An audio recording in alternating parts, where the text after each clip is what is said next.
The cold on Orto Plutonia had a sound to it. Not the wind. The wind was almost gentle now, a thin whistle over the churned ice. But the cold itself, the way it made the ruined war machines tick as their metal contracted, one small metallic click after another across a battlefield the size of a valley. Trooper CT-6118, called Rill by the men who were no longer alive to call him anything, had learned to hate that sound in the last 3 hours. It was the sound of a fight that had already ended, still finding ways to die. He lay behind the carcass of an ATTE, its legs folded under it like a slaughtered bantha, and he counted what the ambush had left him. His rifle, a half-charged pack, 11 brothers, all of them cooling on the slope below where the droids had caught them in a crossfire, and above them, a like number of clankers, blasted apart, their photoreceptors gone dark. Between the two dead armies lay perhaps 40 meters of open ice, and on that ice the frost had begun to do something Rill's helmet display could not explain. It was climbing, not falling from the sky, not blowing in, climbing, up out of the ground itself, a rime of white that spread from a single point in a slow, deliberate ring, the way ripples move, but far too patient, far too aimed. Where it passed, the exposed durasteel of the wrecks went from gray to glittering to a blue so deep it looked black.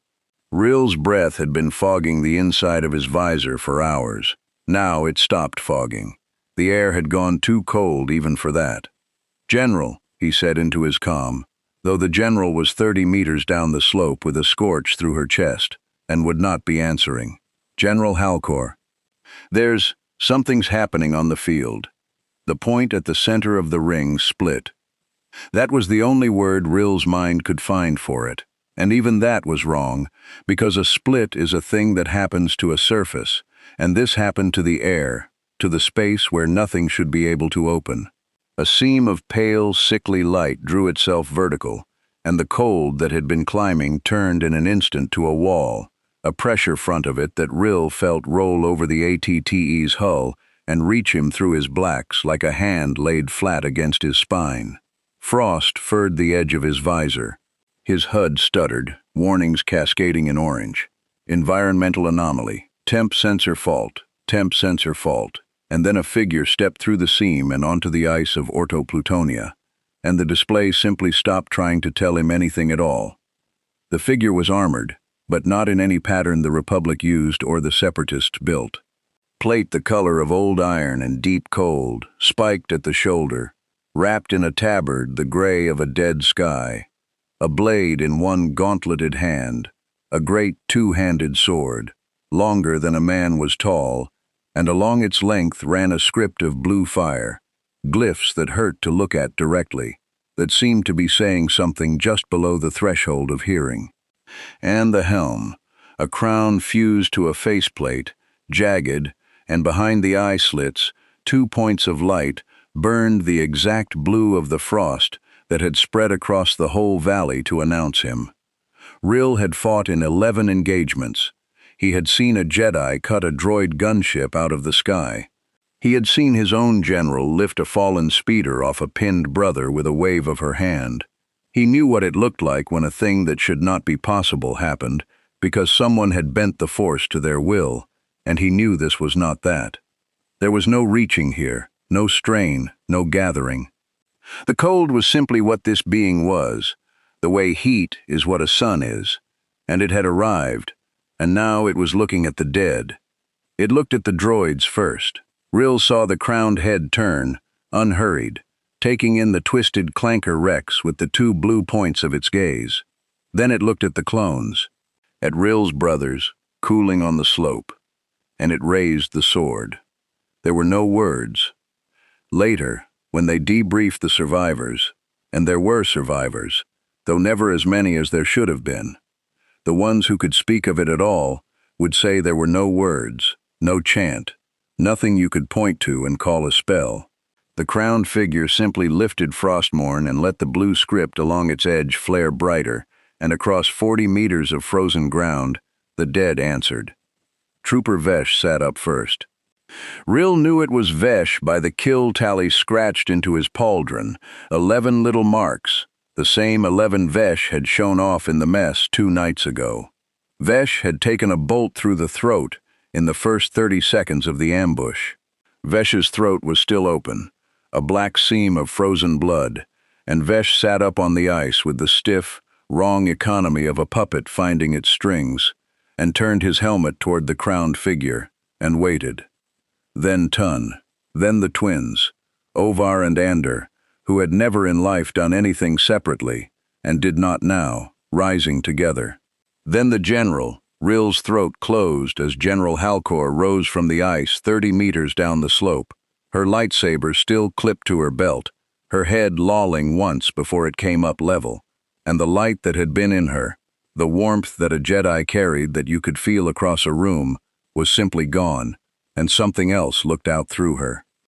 Across the battlefield, on the droid side of the killing ground, wrecked B-1s and B-2s began to twitch, servos that should have been slag grinding as they hauled themselves upright, because death, Rill would understand much later, was not particular about whether a thing had ever been alive. It only needed a thing to have stopped. 60, 70, 80 figures stood in the blue-lit cold, clone and droid and something in between, and they arranged themselves without a single order given, in ranks, facing their new king, and the only living man on the field pressed himself flat behind a dead war machine and did not breathe. Half a galaxy away, in an office high above the traffic rivers of Coruscant, a different kind of man felt the cold arrive. Sheev Palpatine, Supreme Chancellor to the Republic, and to the very short list of beings who mattered, Darth Sidious, Dark Lord of the Sith, set down his stylus mid-sentence. He did not startle. He had not startled at anything in 40 years, but he went still in the particular way a predator goes still, and he turned the whole of his attention inward, toward the current of the force that ran under everything, that he had spent a lifetime learning to read and to poison. Something had entered the galaxy that did not belong to the light or the dark. He knew both intimately. The light he despised, the dark he had made himself the master of. Every death in this war he had orchestrated fed one or the other, fed him, a slow tide of suffering he had been raising for 1,300 days to drown a 1,000-year-old order. He knew the taste of a Jedi dying. He knew the specific flavor of a clone falling, of a world burning, of a Padawan's terror. He had built his entire ascension on the principle that death, in this galaxy, went somewhere, into the Force, into him, into the great dark work. What he felt on Orto Plutonia went nowhere. It stopped, it pooled, it stood back up. For the first time in a very long time, Darth Sidious felt something he had trained himself out of feeling, and it took him a moment to name it, because he was so unused to it in his own chest. Interest. And under the interest, cold as the thing itself, the faint tin taste of a threat. If you're the kind of viewer who came here for exactly this, a monster from one universe let loose in another with its teeth fully in, do me a favor and hit subscribe, because this channel runs on it, and this one was written by me. And I want the next one from you. Drop a universe and a character in the comments. Any universe, any character, and I'll build the story around them. This whole run started because somebody did exactly that. Now, back to the ice. The distress signal that reached the Republic came fragmented, out of order, wrong. It was routed through a relay buoy at the edge of the Pantoran system, and by the time the coding officer at the Coruscant war room untangled the timestamps, the message had been trying to send itself for the better part of an hour, garbling and restarting, as though the transmitter kept losing whoever was speaking into it. What survived was a clone's voice, designation stripped, just a man, and it did not report casualties or request evac in any pattern the officer had been trained to recognize. It said the dead were up, it said them again, the same words, and the second time the voice was not asking for help. It was warning them not to come. The officer, a Pantoran woman named Sessa Vend, who had held her post through 3 of the war's worst nights, flagged the transmission for Jedi review, not because of what it said, but because of the sound that came under the words in the last 4 seconds before the signal died for good. A low, grinding note, many-throated, that her equipment logged as mechanical, and her own ear insisted was a crowd. She sent it up. That was all she was permitted to do, and all she would ever know she had done.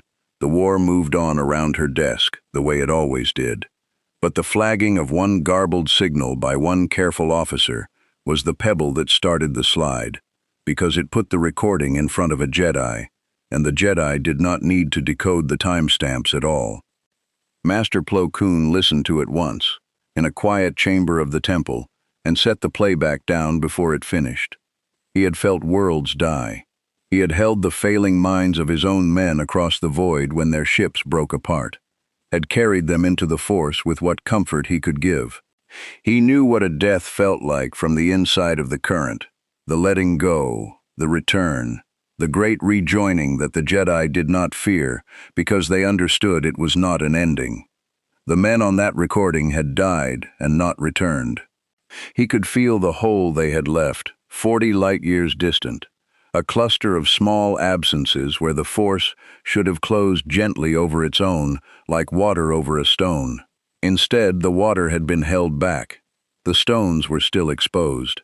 And around them, faint and patient and utterly foreign, sat a presence that felt to Plo Koon like a hand closed over a candle flame, not snuffing it, worse, keeping it, owning it, refusing to let it go free. He went to the council.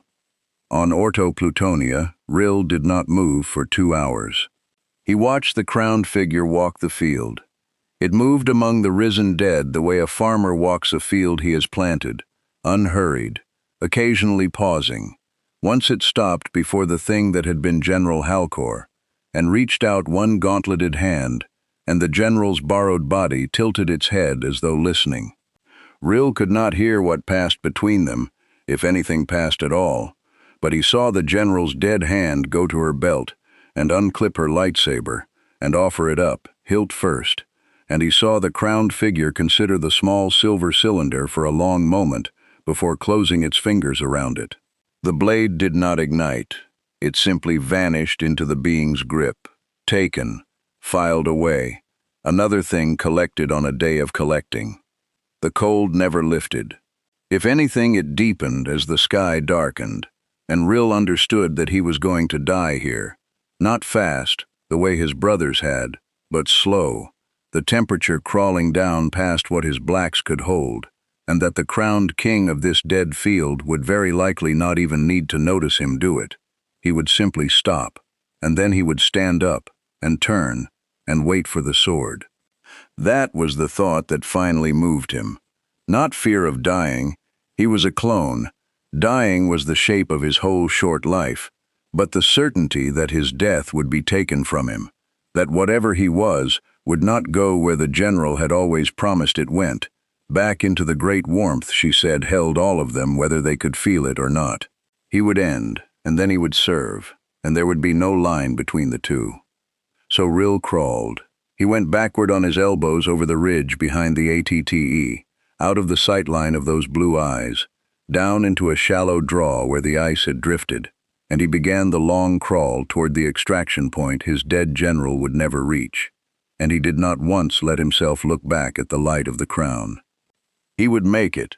He was one of only 9 men off that field who would, out of a legion, and for the rest of his life he would wake in the cold hours before dawn with the ticking of contracting metal in his ears, and the certainty, bone deep, that the thing on Orto Plutonia had let him go, the way a man lets a single seed blow off his palm, not from mercy, from plenty, because it already had so many, and it knew, with the patience of something that had done this across more than one dying world, that there would always, always be more.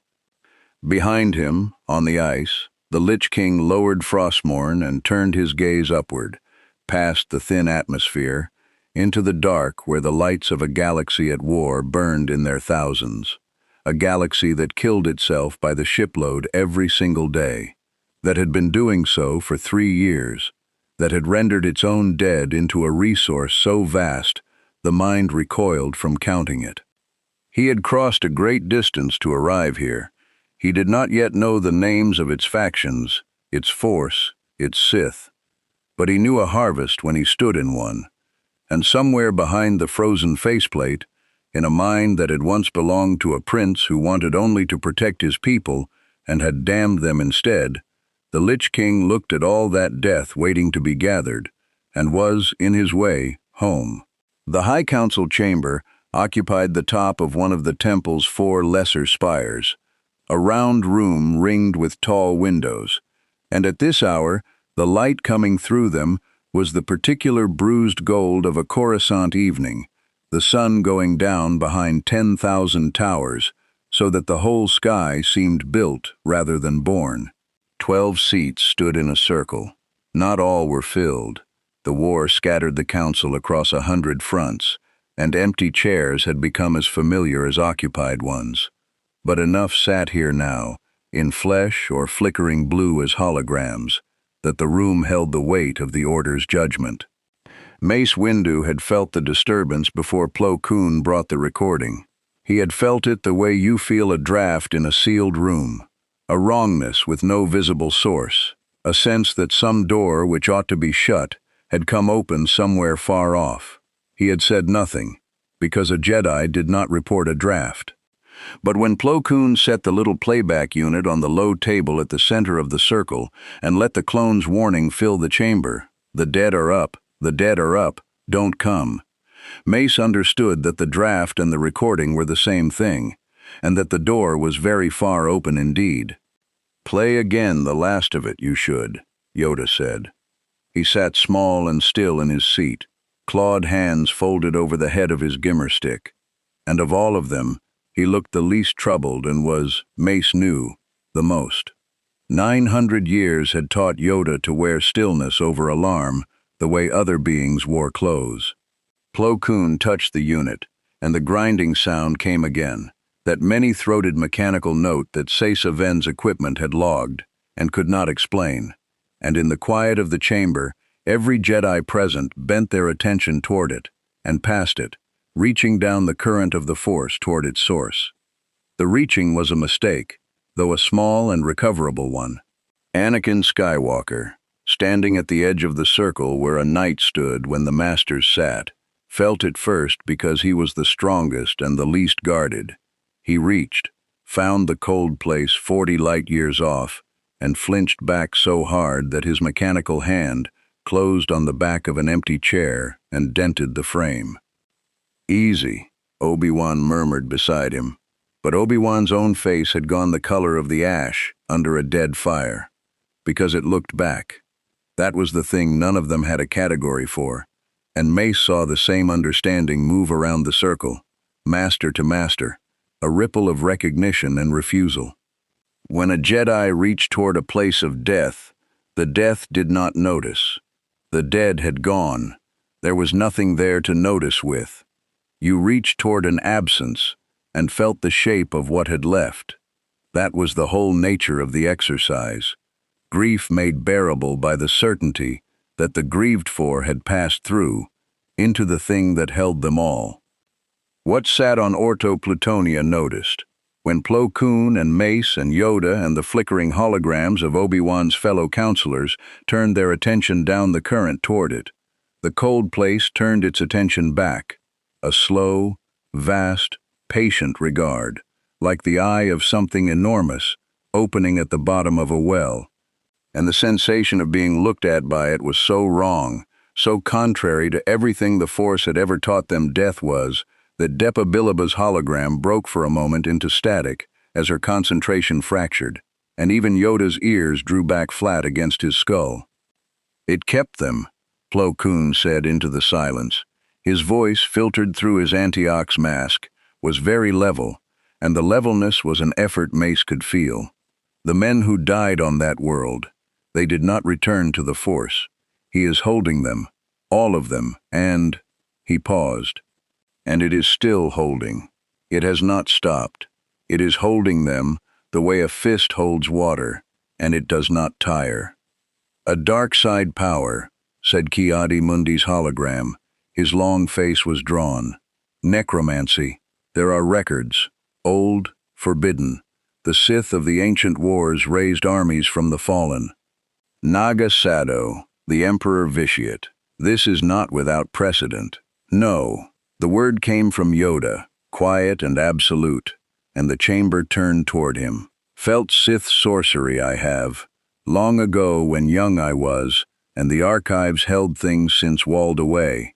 Cold it is. Hungry it is. But of the dark it is, and of the Force. He lifted one claw and pointed, vaguely, toward the window and the war beyond it. This, of the Force, it is not. Reach for it, you did, Master Plo. Felt you the dark side in it? Plo Koon was silent for a long moment. No, he admitted. I felt cold. I felt a will. I felt appetite, but not the dark side. It was like reaching into deep water and finding it was not water at all. It was something wearing the shape of the current, so that I could touch it. Underneath, it was foreign. It came from outside. The word landed in the chamber and sat there. Outside, there was no outside. The Force was the substrate of everything, the field that living things generated and swam in and returned to. A Jedi's entire cosmology rested on the completeness of it, on there being nothing that was not, at root, the Force. And yet every master in the room had reached toward Ordo Plutonia and touched a thing that used the Force the way a man might use a borrowed cloak, draped over itself, convenient, but not its own skin. Then it is a threat we have no doctrine for, Mace said. He kept his voice flat, the way he kept everything flat, because the alternative, to let into his voice the thing that was rising in his chest, served no one. Consider what it means. A power that raises the dead in this war. He did not have to say more. Every Jedi in the room ran the same arithmetic and arrived at the same horror. The Clone Wars were a machine for producing corpses. On 100 worlds, every day, the Republic and the Separatists fed lives into the grinder by the thousands.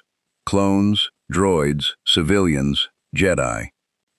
It was the great grief of the Order, the thing that woke Obi-Wan in the night and drove Anakin toward rages he could not name, that they had become generals of a war that killed on an industrial scale, and that all they could do was try to lose fewer than they might have. The comfort, the only comfort, was that the dead went home, died and returned. The war took bodies, but not, in the end, souls. That was the line that let a Jedi keep fighting it without going mad. A power that took the souls too. A power that turned every casualty list into a recruitment roll. A power for which the entire war was not a horror but a supply. He will not stay on that ice, Obi-Wan said quietly. He had recovered his color, mostly, and he stepped forward into the circle with the deliberate calm that Mace had always trusted in him. The calm of a man thinking clearly at the edge of a cliff. Whatever he is, he stepped into the middle of a battlefield and raised both armies without effort, from what the recording suggests. He will look up. He will see what we are, and he will see that we have spent 3 years making him an army the size of a galaxy, if he can only reach the fields where it lies. Then reach him first, we must, Yoda said. Understand him. Speak to him, if speak he will. Contain him, if speak he will not. He turned his head, slowly, and his ancient eyes settled on Obi-Wan, and then past him, to Anakin at the edge of the circle. Go. 2 of you should. Master Kenobi, and Skywalker. Mace felt the choice before Yoda spoke it, and did not object, though a part of him wanted to. Sending Skywalker toward a thing made of death and appetite and unbending will, there was a symmetry there that made the hair rise on Mace's arms, an instinct he did not examine because examining Anakin's shadow was a thing the Council had learned, to its shame, to leave alone. But Kenobi and Skywalker were the finest pair the Order had, and if this thing could be reasoned with, Kenobi would find the reason, and if it could not, There was no one alive Mace would sooner have at the sharp end of the failure than those two. "Master," Anakin said. He had been silent since the recording. Now he spoke, and there was something tight in it. "If it raises the dead, if it can do to our men what that recording says, then we shouldn't be going to talk to it. We should be going to end it, before it gets off that planet." "And if end it we cannot?" Yoda asked, mild. "Then we'll have learned that by trying." Anakin's jaw was set. "Master Yoda, with respect, every day we spend understanding it is a day it spends understanding us. It's already looking back at us. You all felt it. It knows we're here. Waiting to be polite is how we lose the men it hasn't killed yet." There was, Mace thought, a hard sense in it.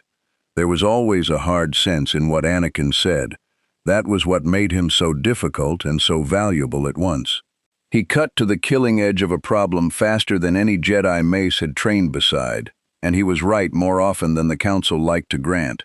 He was right now that the thing on Orto Plutonia was dangerous, and that hesitation had a cost. Where he was wrong, where Mace could feel him being wrong, the way you feel a splinter, was in the certainty that the killing edge was the first edge to reach for. A Jedi reached for it last. That distinction was the whole of the Order, and Anakin had never quite believed in it, not in his marrow, and everyone in the room knew it, and no one said it. "Go and see," Obi-Wan said, before Yoda had to answer, laying a hand briefly on his former apprentice's shoulder. "That's all the Council is asking. We go, we see what it is, and we decide there, with the thing in front of us, rather than here, guessing. If it must be fought, Anakin, I promise you, you'll have your chance. I'd simply rather not start a war with something that raises the dead until I'm certain we can't do anything smarter first." "When you fight it," Yoda corrected, so softly that Mace nearly missed it, and the correction moved through the chamber like a cold finger. When, not if. The oldest of them had looked down the current toward the thing on the ice, and had already seen which way it broke. They took a cruiser, the Resolute, Anakin's own, and made the jump to the Pantoran system before the Coruscant sun had finished setting behind its towers. Obi-Wan spent the transit in the forward observation gallery, watching the streaked blue tunnel of hyperspace, and thinking about a thing he had not told the Council, because it was not a thing a Jedi was supposed to feel, and certainly not a thing he was supposed to say aloud in the High Council chamber. He was afraid. Not the ordinary fear of battle, which he had made his peace with lifetimes ago, the clean fear that sharpened a man and then burned off in the doing. This was older and lower and would not burn off. When he had reached toward Orto Plutonia and felt the cold place turn and look at him, some animal part of Obi-Wan Kenobi, some part far beneath the Jedi, beneath the general, beneath the negotiator, had recognized what it was looking at, and had wanted, very badly, to run, not to fight, not to reason. To run, the way the first small, warm-blooded things must have wanted to run when a shadow crossed the sun, from a thing that was not a rival or an enemy but simply the end, wearing a crown, patient enough to wait for all of them. "You're brooding," Anakin said from the doorway. He'd changed into his campaign gear, and he leaned against the frame with his arms crossed, and the old crooked half-smile that meant he'd decided to pretend, for Obi-Wan's benefit, that this was an ordinary mission. "You always get quiet before the ones that go badly. I've cataloged it. 12 years of data." "I'm considering," Obi-Wan said, "that Master Yoda said when we fight it, not if." The smile went off Anakin's face. He came and stood at the transparistile beside his old master, and for a while, neither of them said anything, and the blue light of hyperspace ran over both their faces. "Then we'd better be ready to," Anakin said at last. "Quiet, certain, that's all. If it's a thing that eats what our men become when they die, Obi-Wan, I've buried enough of them. I've felt them go. The one thing I've ever been able to tell myself is that the part that mattered wasn't in the box we put in the ground." If there's a thing out here that takes even that. He stopped. His mechanical hand had closed on the rail, and the metal complained. Then I don't care what it is or where it's from or whether it can be reasoned with. It doesn't get to have them. Not our men, not anyone's. Obi-Wan looked at him, at the fierce, protective, ungovernable love that had always been the best and most dangerous thing in Anakin Skywalker. The thing that made him a hero and would, Obi-Wan sometimes feared in his darkest hours, one day make him something else, and did not have the heart to tell him that he had just described, almost word for word, the shape of the thing they were flying toward. A prince who had loved his people and could not bear to lose them, and had made himself into death itself rather than let go. Obi-Wan had not known that yet. He would learn it soon. But standing in the blue light of the jump, watching his brother's dead metal hand grip the rail, he felt the shadow of it pass over him, and he said nothing, and the Resolute fell on toward the frozen world where a king waited among his harvest, and did not tire, and did not sleep, and had already turned his blue and burning gaze up toward the coming of the two brightest lights the Order had left to send. The Resolute held high orbit over Orto Plutonia, and from the bridge the world looked exactly as innocent as it had before. A white marble streaked with the gray of its mountain ranges, wrapped in thin cloud, turning slowly against the black. Nothing about it from up here said that its surface had become the largest grave in the galaxy that had ever gotten back up. Only the instruments said it. The Resolute's sensors, sweeping the battlefield in the southern valley where the distress signal had originated, reported a heat signature of almost nothing. The whole field had dropped 40 degrees below the planetary mean and was still falling, and a mass of moving contacts that the targeting computer kept trying to classify as mechanical, then organic, then flicking helplessly between the two.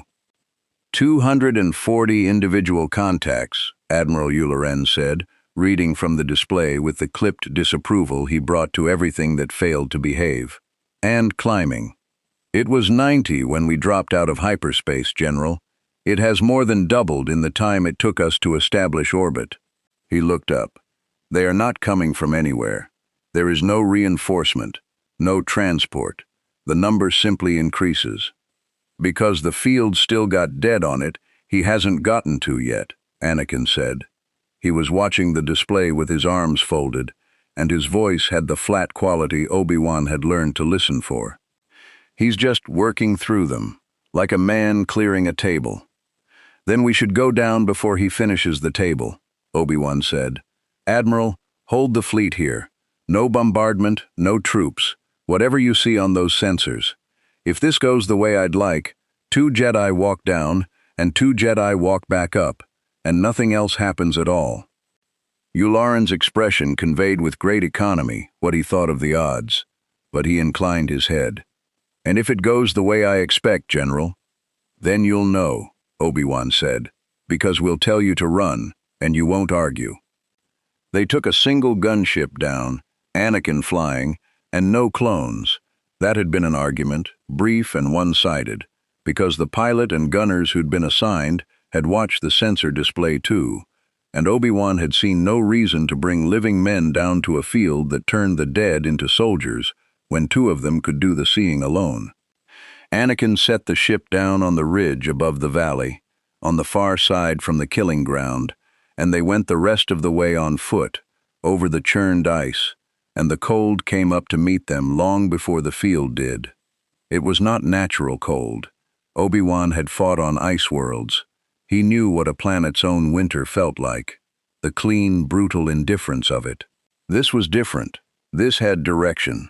As they came down the slope toward the valley floor, the cold thickened around them the way water thickens as you descend, pressing in, and it carried something with it that neither of them had a word for at first, and that Anakin named, finally, in a low voice, as they crested the last ridge.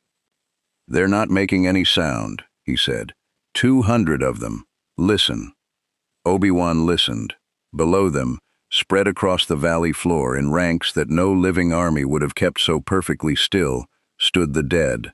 clones in scorched and holed armor, standing at a parade rest they had never held so exactly in life.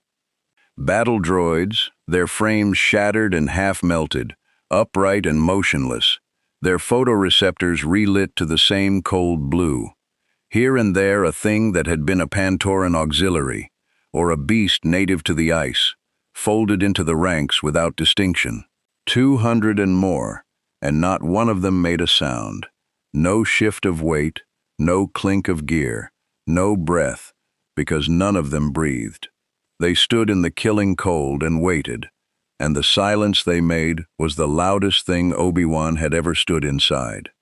And at the center of them, on a low rise of ice that had not been there when the battle was fought, ice that had climbed up out of the ground in a rough throne, jagged and blue-lit, sat the king. He was not sitting the way a tired man sits. He was seated the way a mountain sits, the way a thing sits that has decided the matter of standing or sitting is beneath its concern.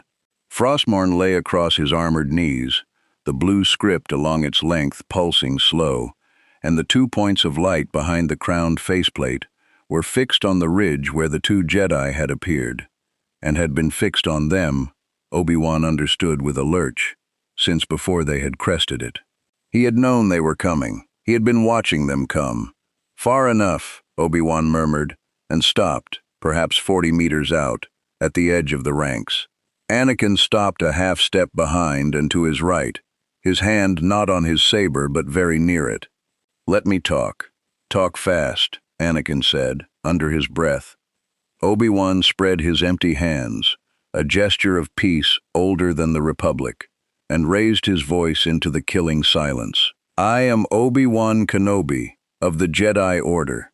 This is Anakin Skywalker. We've come from the government of this galaxy, the Republic, to understand what's happened here, and to speak with you, if you're willing to speak." For a long moment nothing answered but the cold. Then the king spoke, and the voice was the worst thing yet, worse than the silence, worse than the ranks. It was not loud. It came from everywhere and nowhere, from behind the faceplate and from the frozen ground, and from somewhere at the base of Obi-Wan's own skull, a deep and layered voice with a whisper braided under it. Many whispers, as though the king spoke and all his dead spoke the same words a half-beat behind him. "You come from the government of this galaxy," the king said, "and you kneel to it, and it sends you out to die in its wars." The blue eyes did not blink. The king had no eyelids. "I know your kind of order. I served one, once. Guardians. Protectors. We told ourselves we existed to shield the living from what waited in the cold." A pause, vast and patient. "I learned what waited in the cold. I became what waited in the cold. Now I shield no one. Now I gather." "Gather what?" Obi-Wan asked. Keep it talking, he thought. Understand it. That was the mission. That was the only thing he could offer the council that a bombing run couldn't. "Everything that stops," the king said. "You have made me a garden and left it untended. Do you know how many of your dead lie unclaimed on how many worlds, at this very hour? Your force takes them, you believe. It welcomes them home. A soft lie, Jedi, and a merciful one. I do not blame you for needing it." Frostmourne's light pulsed. "But I have walked among your fallen for one day, on one world, and I tell you, what your force does not hold tightly enough, I can take, and your war does not let it hold anything tightly. Your war makes the dead cheap. You have built me an empire and called it a tragedy." Obi-Wan felt Anakin go very still beside him, and knew that every word was landing on the exact wound Anakin had shown him in the observation gallery. It doesn't get to have them, not our men, not anyone's, and knew that the king, whatever else it was not stupid, and had found that wound in Anakin the way water finds a crack. "Then we'll stop the war," Obi-Wan said. "That's what the Jedi want more than anything. If death is what draws you, then we take away the death, and there's nothing here for you, and you can go back to wherever you will not stop the war. The king said it without heat, the way a man corrects a child's arithmetic. I have been in your galaxy for 1 day, and I know that you will not stop it. It is too large. It has too much momentum. Somewhere, right now, a fleet is burning, and its men are dying, and no words spoken on this ice will reach them in time to matter. You cannot stop it, Jedi. You can only lose it slowly, and feed me while you do. The crowned head tilted. I am not your enemy. Understand that. An enemy wants something from you. I want nothing you can refuse me.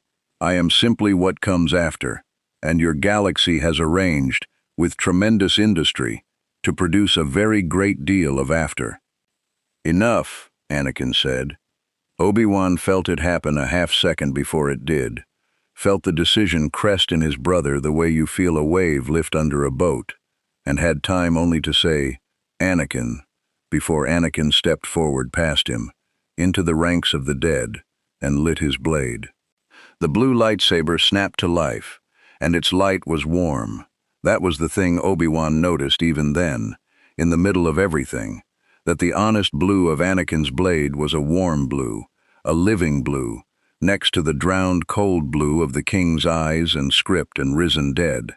I don't care what you are, Anakin said, and his voice was terrible and calm. I don't care where you came from. You're not taking our people. Not the ones out there right now, and not these. He swept the blade in a short arc at the standing ranks, who died and deserved to rest. Let them go. Let them go, and maybe you walk off this planet. Don't, and you don't. The king regarded him for a long moment, and then, slowly, he rose from his throne of ice, and standing he was enormous, taller than a man had a right to be, Frostmourne coming up into both his gauntleted hands, and the blue script along the blade flared so bright it threw shadows. Skywalker, the king said, and there was something new in the layered voice, something that in a living man Obi-Wan would have called interest. Yes, I feel it in you, the love that becomes fear, the fear that becomes fury, the fury that would burn a world to keep one person safe.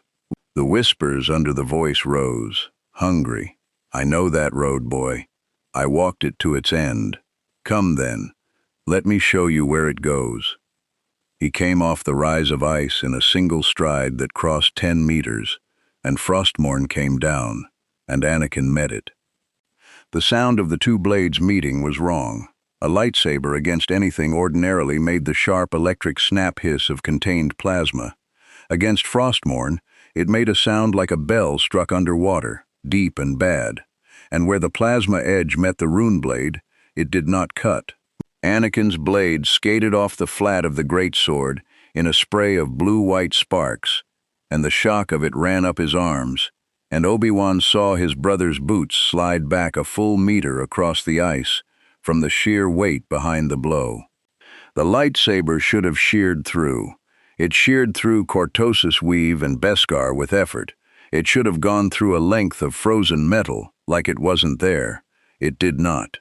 Frostmourne was not metal, or not only metal, and the plasma edge that had killed 1,000 droids skated off it and left it whole and cold and hungry. And in that instant, Obi-Wan understood that the ordinary rules did not apply here, that they had walked onto a board where their most reliable piece did not move the way it was supposed to. "Anakin, disengage!" he shouted, and ignited his own blade, and threw himself into the ranks of the dead to reach his brother's side. They came alive as he passed through them. That was the second horror of the field, the one the sensors couldn't convey. The risen dead did not attack on their own, did not swarm, did nothing at all, until the king willed it, and then they moved as one, 200 of them turning inward toward the 2 points of warmth in their midst, and Obi-Wan found himself carving through a wall of clones and droids and beasts that felt no pain, made no sound, and simply kept coming with the horrible, tireless economy of things that had nothing left to lose. He cut the legs from a dead clone and it dragged itself forward on its arms. He took the head from a shattered droid and its body kept walking. There was no stopping them, only unmaking them piece by piece, and there were 200, and behind him the deep wrong bell sound of Frostmourne rang again and again as Anakin gave ground. "It doesn't cut," Anakin shouted over the din. "A warrior's report, precise even in extremity," and Obi-Wan loved him fiercely for it. "The blade won't cut it. I've hit it 6 times, Obi-Wan. It won't cut." "Then we don't cut it," Obi-Wan called back, hurling a dead clone off his blade with the Force, buying half a breath. "We take him off his feet, force him down, together, on 3. But the king had heard. Of course the king had heard. He heard everything on this field, through 200 dead ears. And as Obi-Wan turned to reach him, Frostmourne came around in a low arc, not at Anakin, but at the throat of a risen clone standing between them. A clone that had been alive that morning, that had a name once, that the king now sacrificed without a flicker, and where the rune blade passed through the dead man's neck, a wave of raw and utter cold rolled off it, a killing chill that hit Obi-Wan like a physical wall and drove him to one knee on the ice, his lungs seizing, his own blade guttering, as frost crept up its emitter. For one moment, kneeling in the killing cold with his brother a dozen meters away, and 200 dead between them, and a king of death striding toward him with a blade that his lightsaber could not cut, Obi-Wan Kenobi understood, with total clarity, that they were not going to win this the way they had come here to win it, and that Yoda had been right, and that the only question left on the field was whether they were going to get off it alive to say so. Then Anakin was there. Not with his blade. Anakin had understood, in the same instant, that the blade was no use, but with the Force, with the raw, unschooled, world-moving strength that made him what he was, and he did not push the king. Pushing the king, Obi-Wan would realize later, would have done nothing. The king was too heavy, too anchored, too certain. Anakin pushed the ice. He reached down into the frozen ground beneath the king's feet, and he tore it open, a fracture racing out from the king's boots, with a crack like a snapping spine. And for one instant, the immovable thing lost its footing, and one instant was all Anakin wanted. "Obi-Wan, go!" Obi-Wan went. He came up off his knee and grabbed his brother, and they ran, back through the ranks of the dead that were already turning to follow, up the slope toward the gunship, the killing cold clawing at their backs. And behind them the king recovered his footing on the broken ice, with terrible unhurried grace, and did not pursue. He did not need to pursue. He simply watched them run, the 2 brightest lights the Order had sent, fleeing across the ice they had walked down so carefully to reason with him, and the layered voice followed them up the slope, unhurried, carrying easily over the wind. "Run then," the King of the Dead said, almost gently. "You will be back. Your galaxy will make you come back. And when you do, Skywalker," the whispers rose, "I will still be here. I am always still here. I am the one thing your war can never kill, because your war is the thing that feeds me." They reached the gunship. Anakin threw them off the ridge and burned for orbit, and neither of them said anything. And Obi-Wan sat in the troop bay with frost still melting off his robes and his lightsaber cold and dead in his frozen hand, and thought about the fact that in 12 years of war, he had never once, until this hour, retreated from a single enemy without so much as scratching it. Below them the king returned to his throne of ice and lifted Frostmourne, and went back, patient as winter, to the work of clearing the table. The office of the Supreme Chancellor occupied a high tier of the Senate district, and at this hour, with the last of the Daysiders gone and the Nightsiders not yet arrived, it was as close to private as any room in the galaxy's most watched building ever became. Palpatine had dismissed his aides. He sat behind the broad desk with the window at his back, Coruscant's endless light spread out below like a second sky turned upside down, and he watched the recording of Orto Plutonia for the 4th time. It was not the official report. The official report, the one Kenobi had filed and the Council had classified, was on his desk too, and he had read it with the appropriately grave face he wore for the Council's benefit, and it told him almost nothing he wanted to know. What he watched instead was the raw sensor telemetry from the Resolute, obtained through channels that did not appear on any manifest, and it told him a great deal. It told him the number of contacts on that field had gone from 90 to 240 in under 3 hours. It told him the temperature curve of the killing ground, a line that fell and never once turned back up. And it told him, in the stuttering confusion of a targeting computer that could not decide whether it was looking at the living or the dead, that Kenobi and Skywalker, his Kenobi, his Skywalker, the two finest blades the Jedi possessed, had walked down onto that ice and run back off it and left the thing on the throne entirely intact. That last fact was the one Palpatine turned over and over in the dark of his mind, the way a jeweler turns a stone to find the flaw or the fire in it. He had spent his life on a single project. Every death in this war, every world set alight, every clone spent and every Jedi lost, was fuel he had gathered with exquisite patience toward one end, the drowning of the light and his own ascension to a throne no one yet knew existed. The war was his. He had written it, cast it, and set it running, and he understood its every gear, because he had built them. And now a thing had walked into the middle of his war that he had not built, that answered to no gear he had made, and that had done in one day on one frozen world something he had privately believed only he understood. It had turned death into a resource, but not his resource. That was the flaw in the stone, or the fire. He had not yet decided which. The deaths on Orto Plutonia had not flowed to him. He had felt them stop. All his life the deaths had flowed to him, a dark tide he drank, and these had simply stopped, pooled around the thing on the ice, been drunk by something else. For the first time in 40 years, a rival was drinking from Palpatine's cup, and did not even seem to know that the cup was his. He should, by every instinct he possessed, want it destroyed.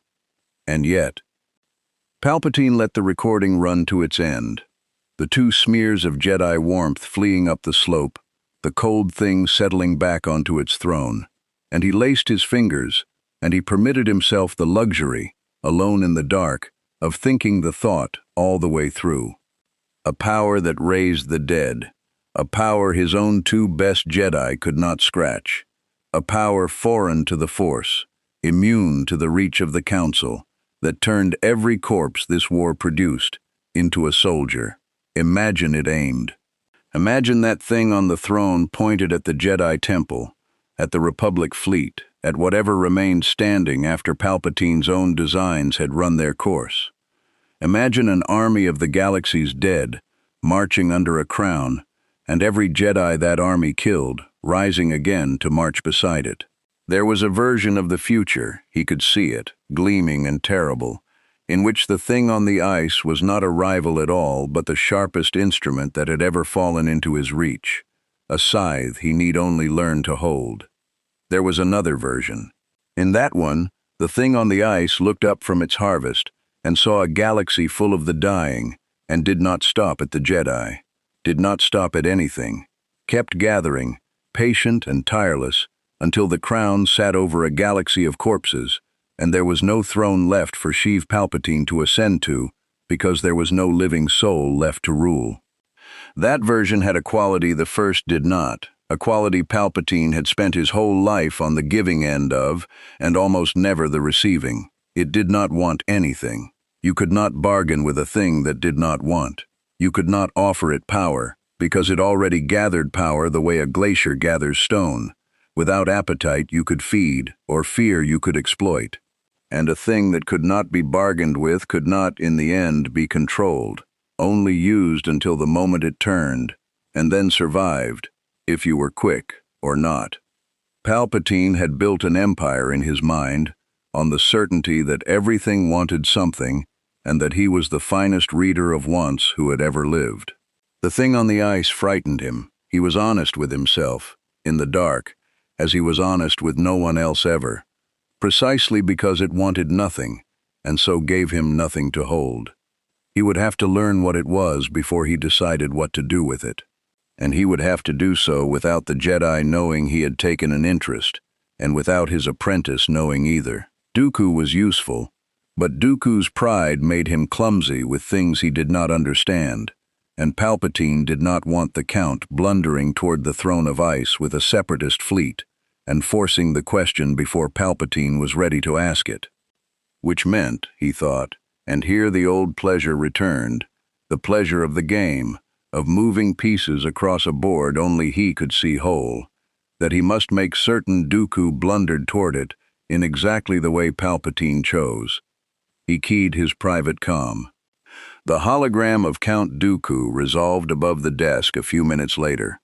Blue, white, and imperious, the Count's aristocratic face composed into the mild contempt he wore for all his dealings, including these.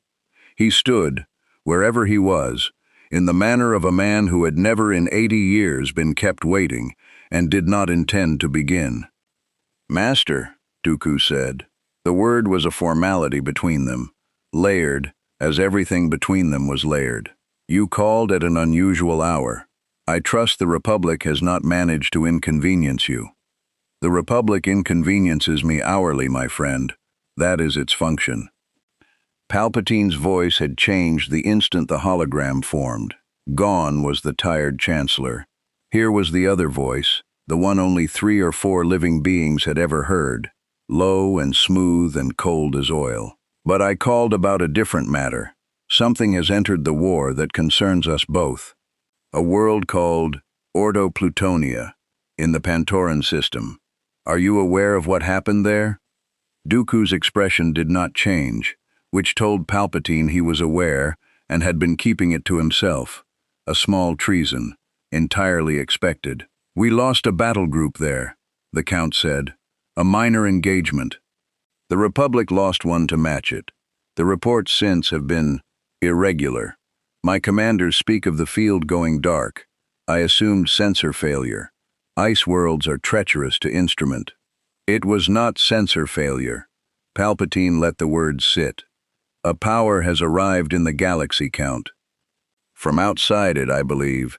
It walked onto that battlefield and raised the dead of both our armies to serve it, and it has been raising more every hour since. Kenobi and Skywalker went down to confront it, on the Council's order." A pause, waited precisely. "They fled, intact. It did not so much as pursue them." That reached Dooku. Palpatine watched it reach him, watched the flicker of something behind the aristocratic mask, the particular attention of a man who had trained his whole life to be the most dangerous thing in any room and had just been told there was now a room he could not enter safely. Dooku had faced Kenobi and Skywalker himself more than once. He knew exactly what it meant that the two of them had run from something without leaving a mark on it.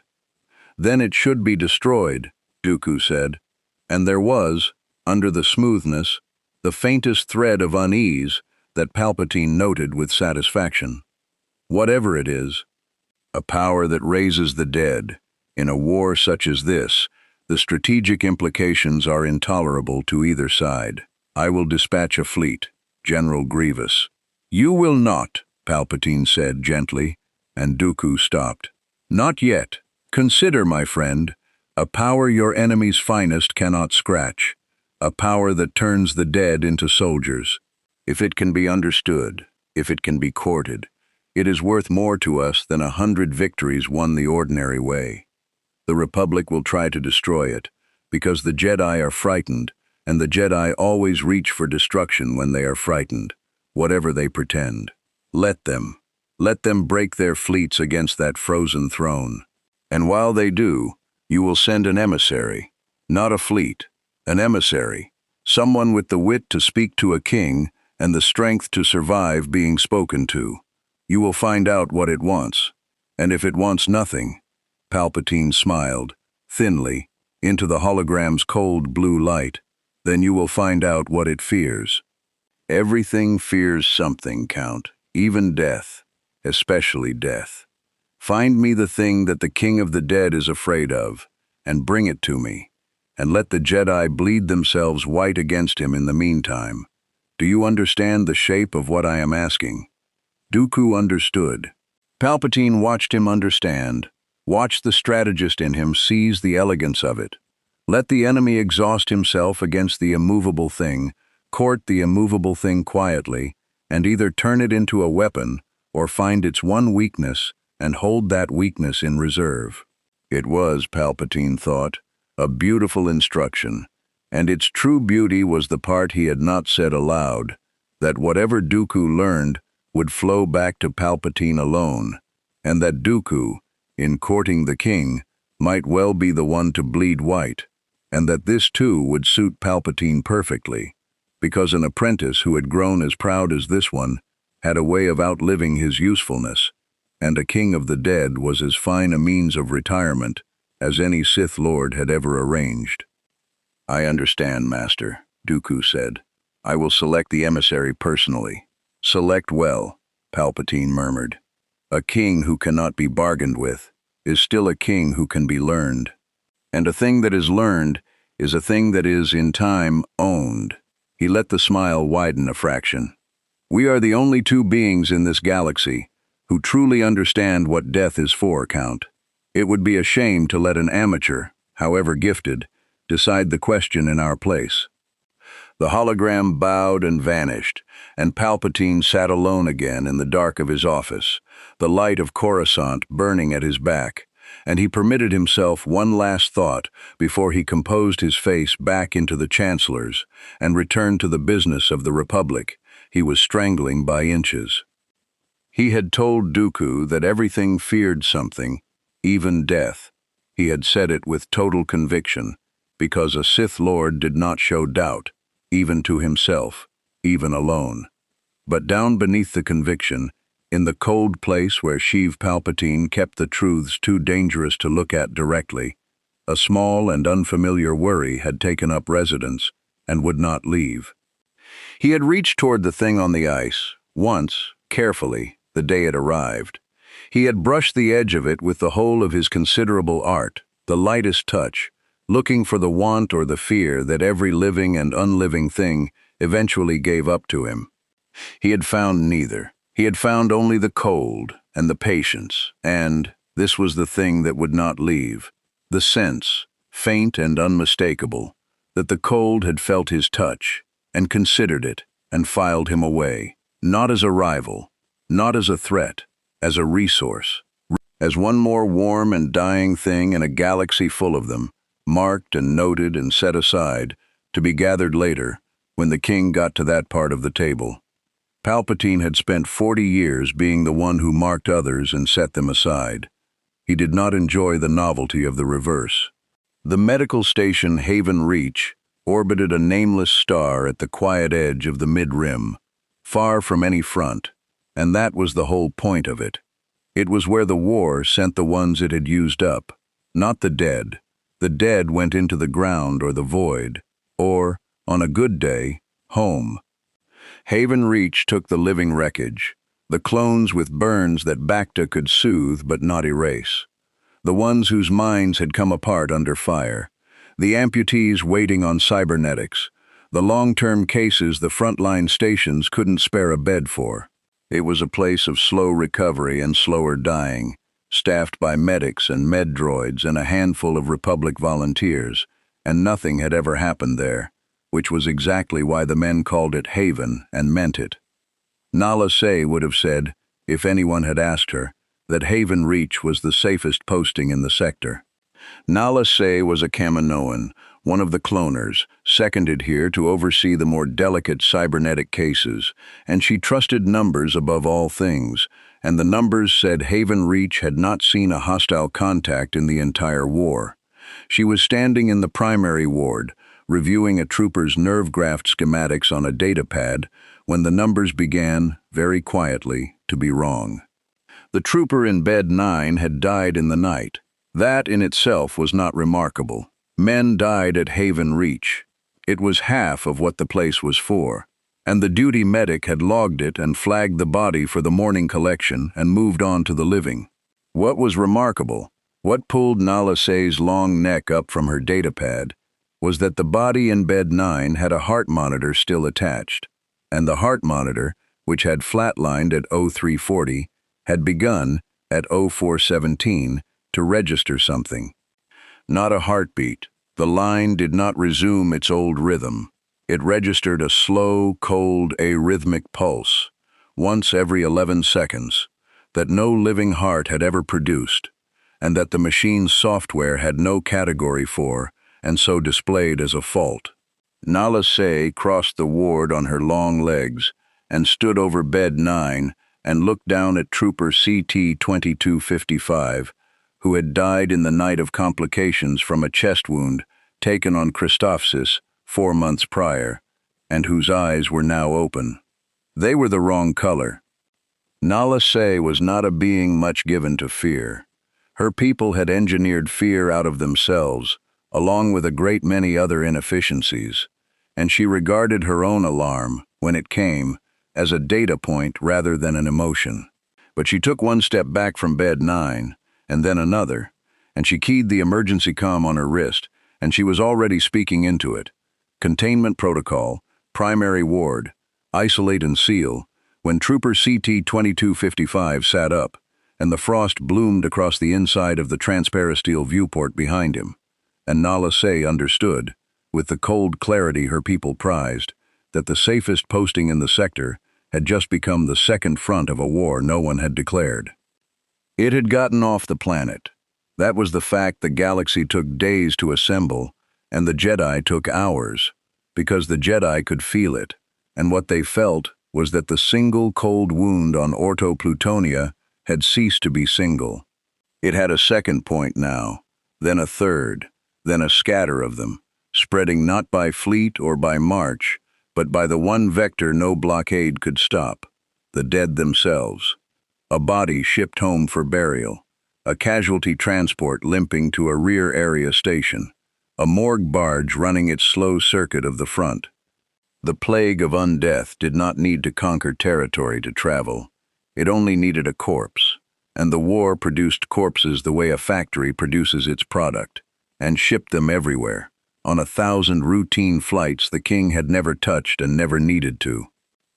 The mechanism, when the Jedi finally understood it, was worse than an invasion. An invasion could be met.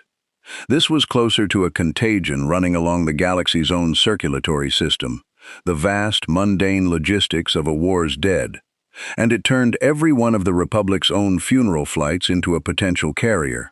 On Haven Reach, one dead trooper had risen. Within an hour there were 9, because the risen did not merely stand and wait as they had on the ice. Not here, this far from the king's direct gaze. Here, cut loose from his central will, they did the only thing the plague in them knew how to do without orders. They spread it, a dead hand on a living throat, a cold that climbed from the contact, and the living became the dead, became the risen, and the ward that Nala Se had ordered sealed became, in the space of a single terrible hour, a nursery for the thing. She saved perhaps half the station.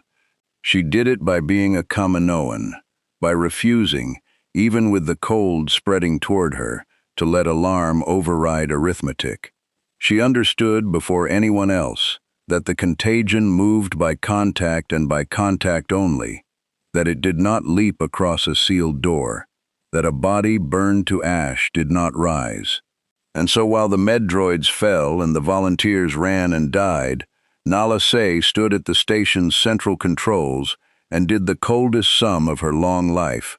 She sealed the primary ward with 14 living patients still inside it, because there were 9 risen dead in there too, and no way to separate them, and she vented that section of the station to hard vacuum, and then, because vacuum did not kill what was already dead, she opened its blast doors to the station's own reactor exhaust and burned it clean. 14 living men died at Nala Se's order to stop 9 dead ones from becoming 90.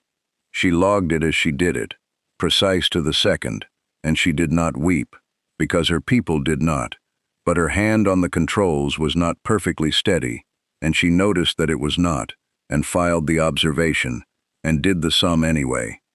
She was still standing at the controls when the Jedi arrived, a single cruiser, dispatched the moment the Council felt the second wound open. And the Jedi who came down the ramp was not one of the great names. It was a young knight named Barden Fur.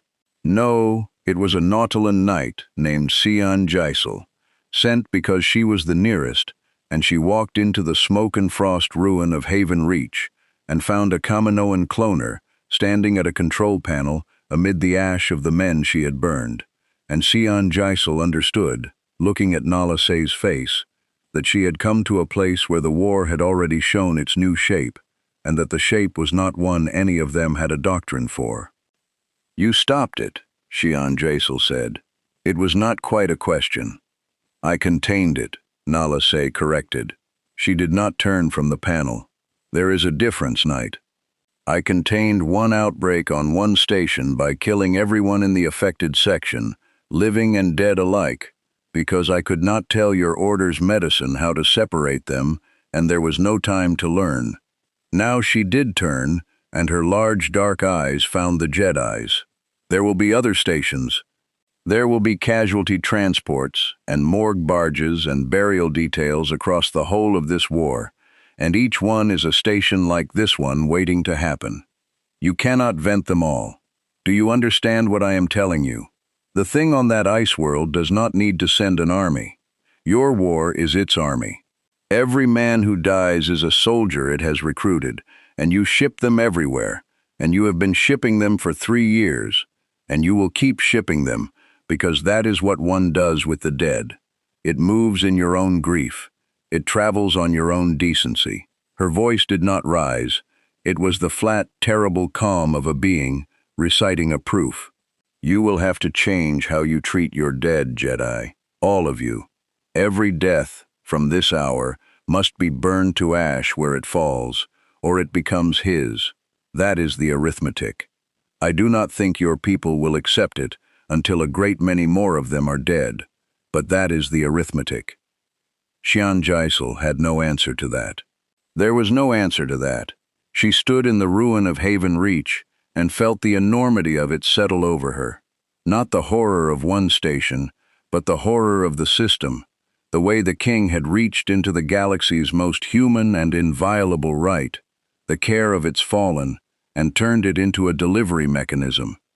She thought of the burial details she had led herself, the clones she had watched laid to rest, the words spoken over them, the small dignities that were all a Jedi could offer men bred to die. She thought of what Nala Se was telling her, that all of it, every rite, every act of care, must now be replaced by fire, that the galaxy must learn to burn its dead the instant they fell or lose them to the crown, that grief itself had become a weakness the enemy could exploit. And she understood, standing there, why the thing on the ice had said it was not their enemy. An enemy wanted to defeat you. This wanted only to be fed, and had arranged things so that your love for your own dead was the feeding. Word of Haven Reach reached the king on his throne of ice, though not by any means the Republic could have traced.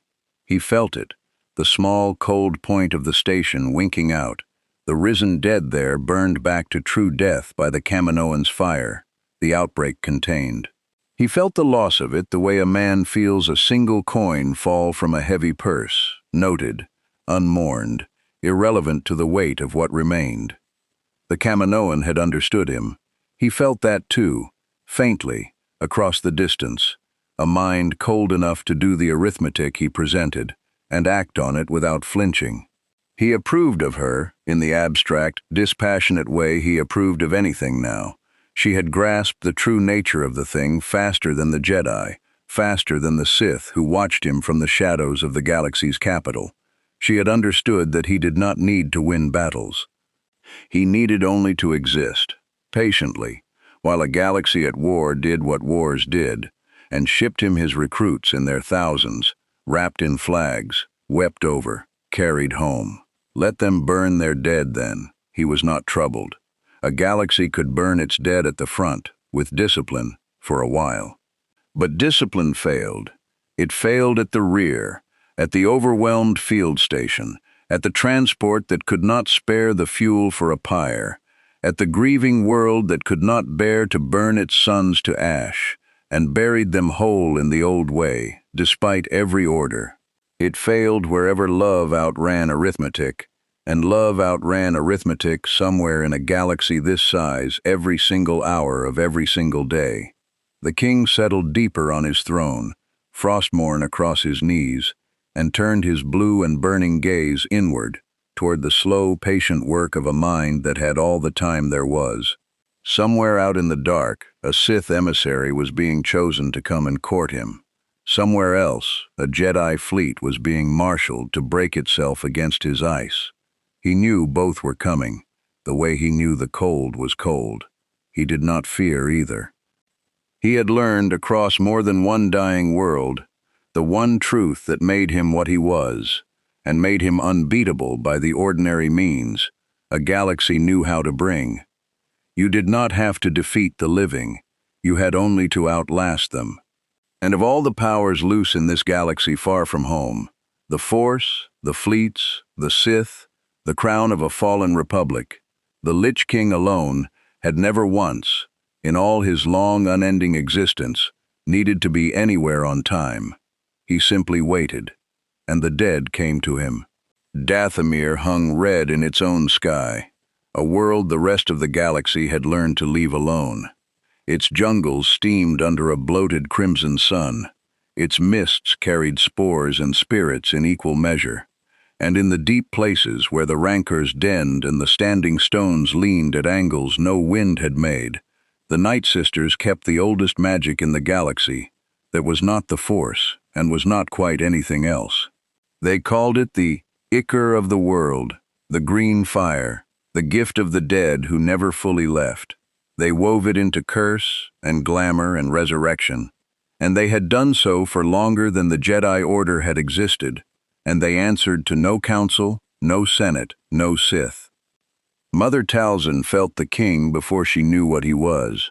She felt him the way she felt weather coming, a pressure at the edge of the world's magic, a cold front moving against the warm red currents she had spent 300 years learning to read.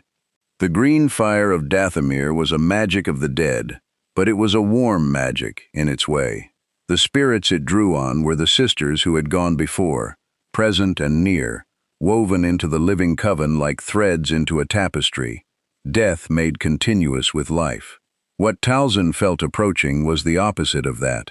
It was death made into a wall, death made into a master, and it was strong, stronger in its narrow domain than anything Talzin had touched in 3 centuries, a cold that made her green fire feel, for the first time in her long life, small. She did not like feeling small. No one who had survived 300 years on Dathomir had done so by liking it. "Sisters," she said, in the great cave that served the coven as its heart, and the assembled Night Sisters turned to her as one, their pale faces catching the green light of the braziers. "A power has come into the galaxy, a Lord of the dead, a true Lord, not the pretenders of the Sith, not the soft passing of the Jedi's force. He commands the dead as we command the Ichor, but where we ask, he takes, and where we borrow, he owns." She let them feel the shape of it, opening a thread of her awareness so the strongest among them could sense the cold front at the edge of the world's magic. She watched them shudder. "Good, let them understand.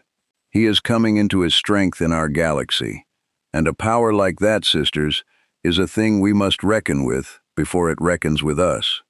There are only 3 things one may do with a power greater than one's own.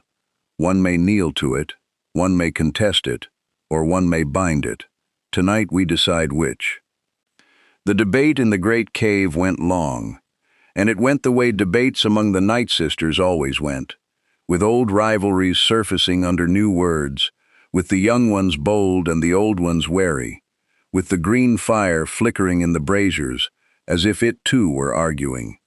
There were those who counseled kneeling, and they were not fools. Old Karis, whose hands had woven curses before Talzin was born, spoke of the wars the coven had survived by bending. The Sith who had come to Dathomir, and been served just enough to be sent away satisfied. The raiders, who had been given tribute rather than battle. "We are old because we bow when bowing costs less than breaking," Karis said, her voice a dry rasp. "This king commands more dead than we could raise in 1,000 years. Let him have his war. Let him have the galaxy's soldiers, its clones, its droids. What is that to us? We have never wanted the galaxy.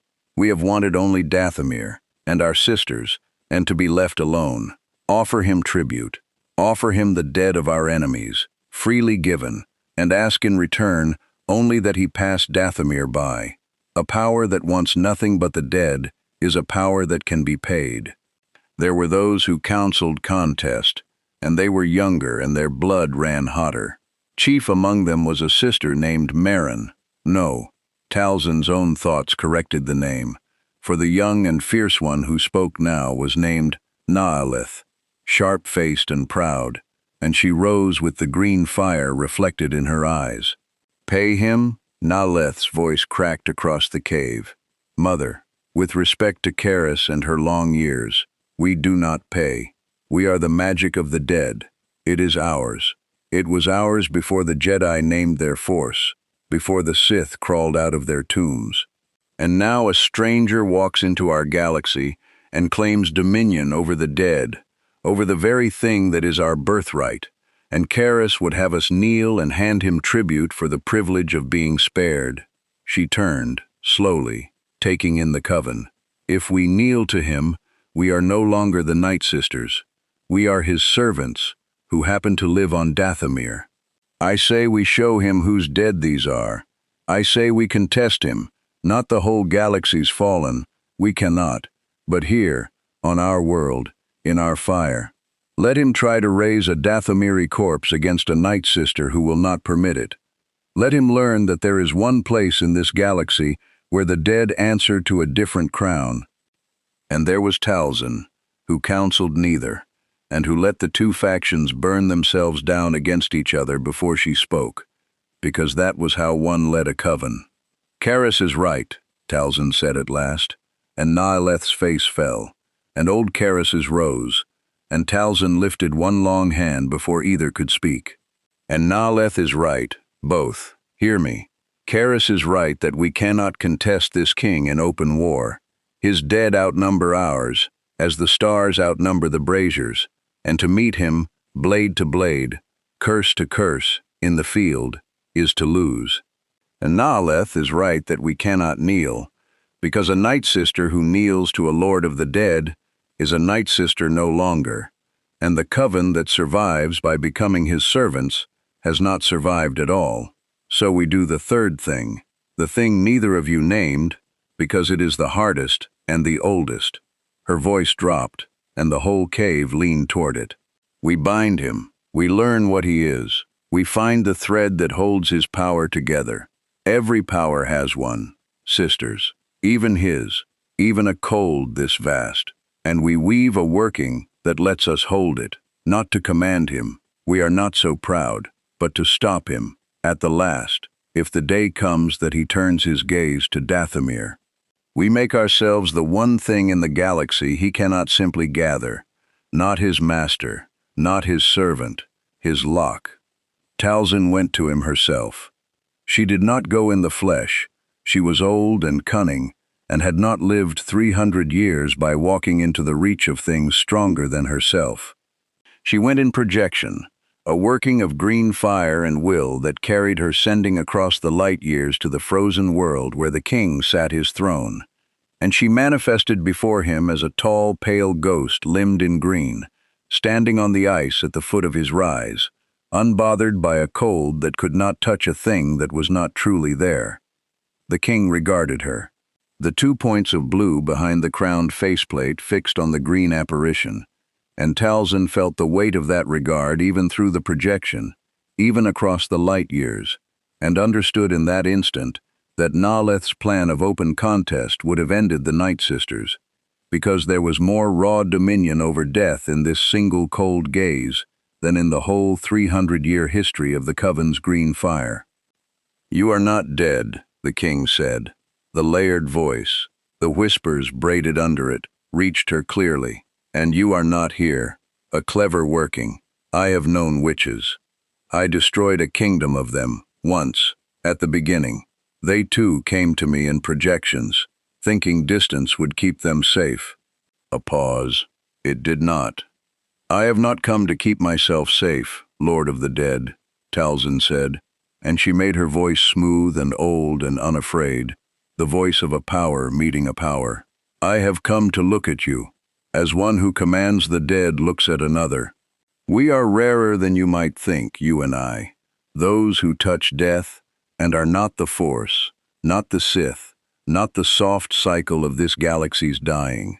I felt you the moment you came into your strength. I imagine you have felt me, the green fire of Dathomir, the magic of the sisters who never left. I have felt you. The king inclined the crowned head a fraction. A small, warm fire. The dead you keep are guests, not soldiers. You ask them to stay. They may leave. It is a kindness. I have no kindness. Do you know why? He did not wait for her answer. Because kindness is a leash you place on your own power, which you keep it warm and small so that it will remain yours, so that the dead will love you and stay by choice. I broke that leash long ago. My dead do not love me. They do not stay by choice. There is no choice, and so there is no limit. You have 300 years of green fire, and I could unmake all of it, and every sister you have ever grieved for and kept close, in an afternoon, because you have chosen to remain small enough to be good, and I have not. It was, Talzin thought behind her smooth, pale mask, precisely true, and the truth of it was the most frightening thing anyone had ever said to her. But she had not come to be frightened. She had come to learn, and the king, in his cold contempt, was teaching her. Then why have you not, she asked, unmade us? If we are so small, so easily broken, you have felt Dathomir. Why is my world not already a field of your soldiers? The blue eyes did not waver. Because you are not going anywhere, the king said, and I am patient, and there are richer harvests. Your world has few dead and keeps them close. The galaxy's war has many dead and scatters them to me freely. I gather where the gathering is easy, and I return for the rest when the easy is done. Dathomir is the rest. You have bought yourself time by being poor in corpses. That is all you have bought. Do not mistake it for my mercy. I have none. And there it was. Talzin held her smooth, pale expression, and inside the working, inside the deep old cunning that 300 years had honed to an edge, she took what he had given her and turned it over and saw the thread. He was patient. He gathered where gathering was easy. He returned for the rest when the easy was done. His power was not infinite attention. It was infinite time, spent one harvest at a time, in order of ease, which meant there was a sequence to him, a priority, a logic, and a logic, however cold, was a thing that could be studied and predicted and, someday, with the right working, woven of green fire and the patience to match his own, interrupted. You have taught me a great deal, Lord of the Dead, Talzin said, and inclined her ghostly head, and let him read it as submission, because letting a stronger power believe it had cowed you, was the oldest working of all, and needed no green fire at all. I will not trouble you again. Dathomir is small and poor in corpses, as you say. We will keep to ourselves, and keep our small warm fire, and stay out of your great cold one. You will, the king agreed, already losing interest, already turning his gaze back to the richer dark. Go, witch, keep your guests, grieve your sisters. It changes nothing. I will come for Dathomir when the galaxy is spent, and you will kneel then, or you will burn, and either way your green fire will go out, because in the end there is only one fire, and it is mine, and it is cold, and it does not go out. Talzin let the projection fade. And in the great cave on Dathomir, 300 light-years away, Mother Talzin opened her eyes, and looked at her assembled sisters in the green light of the braziers, and said, very quietly, "He has a sequence. He gathers by ease, and he returns for the hard by patience. And a thing with a sequence is a thing that can be broken at the seam. We do not contest him, we do not kneel to him, we watch, we learn his order, and we build the working that will one day hold him at the one moment he does not expect, the moment he finally turns, patient and certain, toward the little cold fire he left for last." She smiled, and it was not a warm smile, and her sisters saw in it 300 years of surviving things stronger than themselves. Let the Jedi break their fleets against him. Let the Sith send their emissary, and learn nothing. We are the oldest thing in this galaxy that death has never owned. We will be the last thing standing when he comes to find out why. The Republic did not send one fleet, it sent 3. The decision had been made not by the Jedi but by the Senate's Military Oversight Committee, over the Council's stated objection, and the shape of it told Obi-Wan everything about how badly the galaxy had failed to understand what sat on the ice. The committee had read the reports from Haven Reach, and the dozen outbreaks that had followed it, the funeral flights turning into carriers, the rear area stations winking out one by one, and it had reached the only conclusion a body of frightened politicians ever reached: overwhelming force, applied fast, to the source. Destroy the king on his throne, and the plague dies with him. It was clean, it was decisive, it was the kind of solution that let a senator sleep. It was also, Obi-Wan thought, as he stood on the bridge of the Resolute at the head of the assembled armada, very likely to be the single greatest gift the galaxy had yet given the thing they were flying to kill. 3 fleets, Anakin said beside him, watching the tactical display bloom with friendly contacts as the last of the reinforcements dropped out of hyperspace around Orto Plutonia. 11 Star Destroyers, full clone complement, Master Windu's group, Master Plo's, ours. He should have looked reassured by it. He did not. He had been on the ice. He knew what a lightsaber did to Frostmourne, which was nothing. Obi-Wan, every man on those ships. If this goes wrong, I know, Obi-Wan said quietly. He had said it to the committee. He had said it to Mace, who had agreed with him and been overruled all the same. Every clone in this armada was, in the king's own arithmetic, a recruit. 11 Star Destroyers worth of living men had just arrived at the one place in the galaxy where the dead got back up, and if the assault failed, if it produced casualties without producing a kill, then the Republic would not merely have lost a battle. It would have hand-delivered the king an army, in orbit, with warships attached. Mace had insisted on one safeguard, and the committee had granted it because it cost them nothing. The fleets would not land. No ground assault. Whatever killed the king would be killed from orbit, with the fleet's guns, so that no living clone ever set foot on the ice, where his death would only enlist him. It was the right call. It was the only call. And it meant the entire operation rested on a single question that no one in the armada could answer, because no weapon they had was known to touch him. Could turbo lasers do to the king what a lightsaber could not? They found out at 0600 fleet time. The bombardment was the largest concentration of firepower Obi-Wan had ever seen turned on a single point. On Mace Windu's mark, all 3 fleets fired as one. 11 Star Destroyers and their escorts, hundreds of turbolaser batteries, the accumulated killing power of the Republic Navy focused down through the thin atmosphere onto one frozen valley in the southern hemisphere and the throne of ice at its center. The energy release was so great it lit the night side of the planet from orbit, a false dawn blooming white across the ice, and the Resolute's sensors whited out entirely for 3 full seconds trying to measure it. When the sensors cleared, the valley was gone. Not the king, the valley. The bombardment had flash-melted the ice cap for kilometers in every direction, cracked the bedrock beneath, thrown up a column of steam, and vaporized stone that punched clear through the atmosphere into space. Where the killing ground had been, There was now a lake of molten rock, cooling in the terrible cold, hissing, glowing, sullen red. Nothing organic could have survived it. Nothing mechanical. The whole southern valley had been rendered, in 3 seconds, into a wound in the planet's crust. On the bridge of the Resolute, a clone officer let out a breath. Somewhere in the fleet, a comm channel carried a ragged cheer. "No," Anakin said. He was staring at the tactical display, and his face had gone white. "No! No! Obi-Wan, look at the cold! Look at the cold!" Obi-Wan looked. The temperature reading from the target zone should have spiked into the thousands. It was a lake of lava. It had.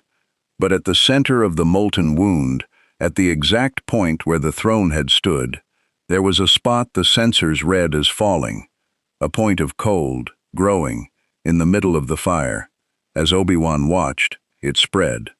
The molten rock nearest that point dimmed from red to black, skinning over, freezing, and the freezing raced outward in a widening ring. The lava the bombardment had made hardening and then whitening as the killing cold reclaimed the valley the guns had tried to erase, and rose up out of the center of it, unhurried, untouched, a figure of iron plate and a crowned faceplate and 2 points of blue, was the king. He had not been destroyed. He had not, as far as the sensors could tell, been inconvenienced. The greatest concentration of firepower the Republic Navy had ever assembled had flash-melted a mountain range around him, and he had stood in the heart of it and let the cold he was pour out and freeze the wound shut. And now he raised Frostmourne, and the blue script along its length flared brighter than the false dawn had been, and across the newly frozen valley, across the vast field of the battle that had just been fought here, the 11 Star Destroyers' worth of ordnance, the vaporized stone, and the dead of every prior engagement that the bombardment had unearthed and scattered. The king reached out with his will and called, and the sky began to fill. They came up out of the frozen wound in their thousands, not hundreds now, thousands. The bombardment, in its titanic violence, had done the one thing the king could not have done for himself. It had torn open every mass grave on that world, every buried battle, every layer of the dead that a war fought across 3 years on a contested ice world had pressed down into the permafrost, and it had thrown them all up into reach at once. The king had stood in the fleet's fire and let the fleet do his digging, and now he raised all of it, the freshly killed and the long buried, clone and droid and separatist, and the older dead beneath, tens of thousands of them, and they did not march, because there was nowhere on the planet to march to. They rose, off the surface, up. Obi-Wan would not understand the mechanism until much later, and would never be fully certain he understood it at all. Some marriage of the king's cold will and the Valkyr things that wheeled now above the frozen valley. Winged shapes of blue light that had not been there before, that lifted the risen dead off the surface and bore them upward, toward the orbiting fleet, toward the 11 Star Destroyers and their living crews, a rising tide of the dead climbing the gravity well toward the men who had just tried to burn their king. The sensors, which had spent this whole campaign unable to decide whether the contacts were living or mechanical, now simply gave up and displayed them as a red fog, thickening, ascending. "All ships, break orbit!" Mace Windu's voice came over the fleet channel, hard and immediate. He had understood it as fast as Anakin had. "Break orbit now. Get above the ascending contacts. Do not let them reach the hulls." But 11 Star Destroyers do not break orbit quickly, and the dead had a start on them, and the Valkyr were fast. Obi-Wan watched, helpless on the bridge of the Resolute, as the leading edge of the rising tide reached the lowest of the Star Destroyers, Plo Koon's flagship, the Courageous, and washed over its hull, and clung, and began, with the tireless economy of the dead, to find the ways in. The airlocks, the hangar bays, the damaged plating from the bombardment's own recoil, cold preserved corpses that felt no vacuum and needed no air, pouring into a warship full of living men. the channel filled with it. Not screams. The clones did not scream, even now. They were better than that. And it broke Obi-Wan's heart how much better than that they were. Reports. Contained. Disciplined. Deteriorating reports. Hangar Bay 4 breached. Hostiles in the aft corridors. They don't stop when you shoot them. Aim for the... And then the cold coming through the comm somehow. A distortion. The voice on the other end going wrong mid-word. And then that voice, a moment later, on a different channel, saying nothing at all, because the dead did not make reports. "We have to help them," Anakin said. He had already turned from the display, already started for the bridge doors, his whole body one taut line of purpose. "Plo Koon's ship. I can take a squad. I can. You can't." Obi-Wan caught his arm. It was the hardest thing he had done in the war, and he had done many hard things. "Anakin, look at it. Look. The courageous is already lost. If we send men aboard, we lose them too, and every one of them stands back up and turns on the men beside them. We can't board a ship that turns our dead against us. We can't." His grip tightened. "Master Plo knows it. Look." They looked, and on the tactical display, the courageous, Plo Koon's flagship, with Plo Koon aboard, the master who had first felt the wound on the ice, who had listened to a dying clone's warning and understood it before anyone. The courageous was moving. Not up, to safety. Down.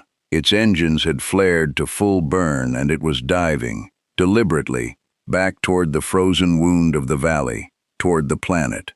And Obi-Wan understood what Plo Koon was doing. A half-second before the master's voice came over the fleet channel. Calm, unhurried, at peace.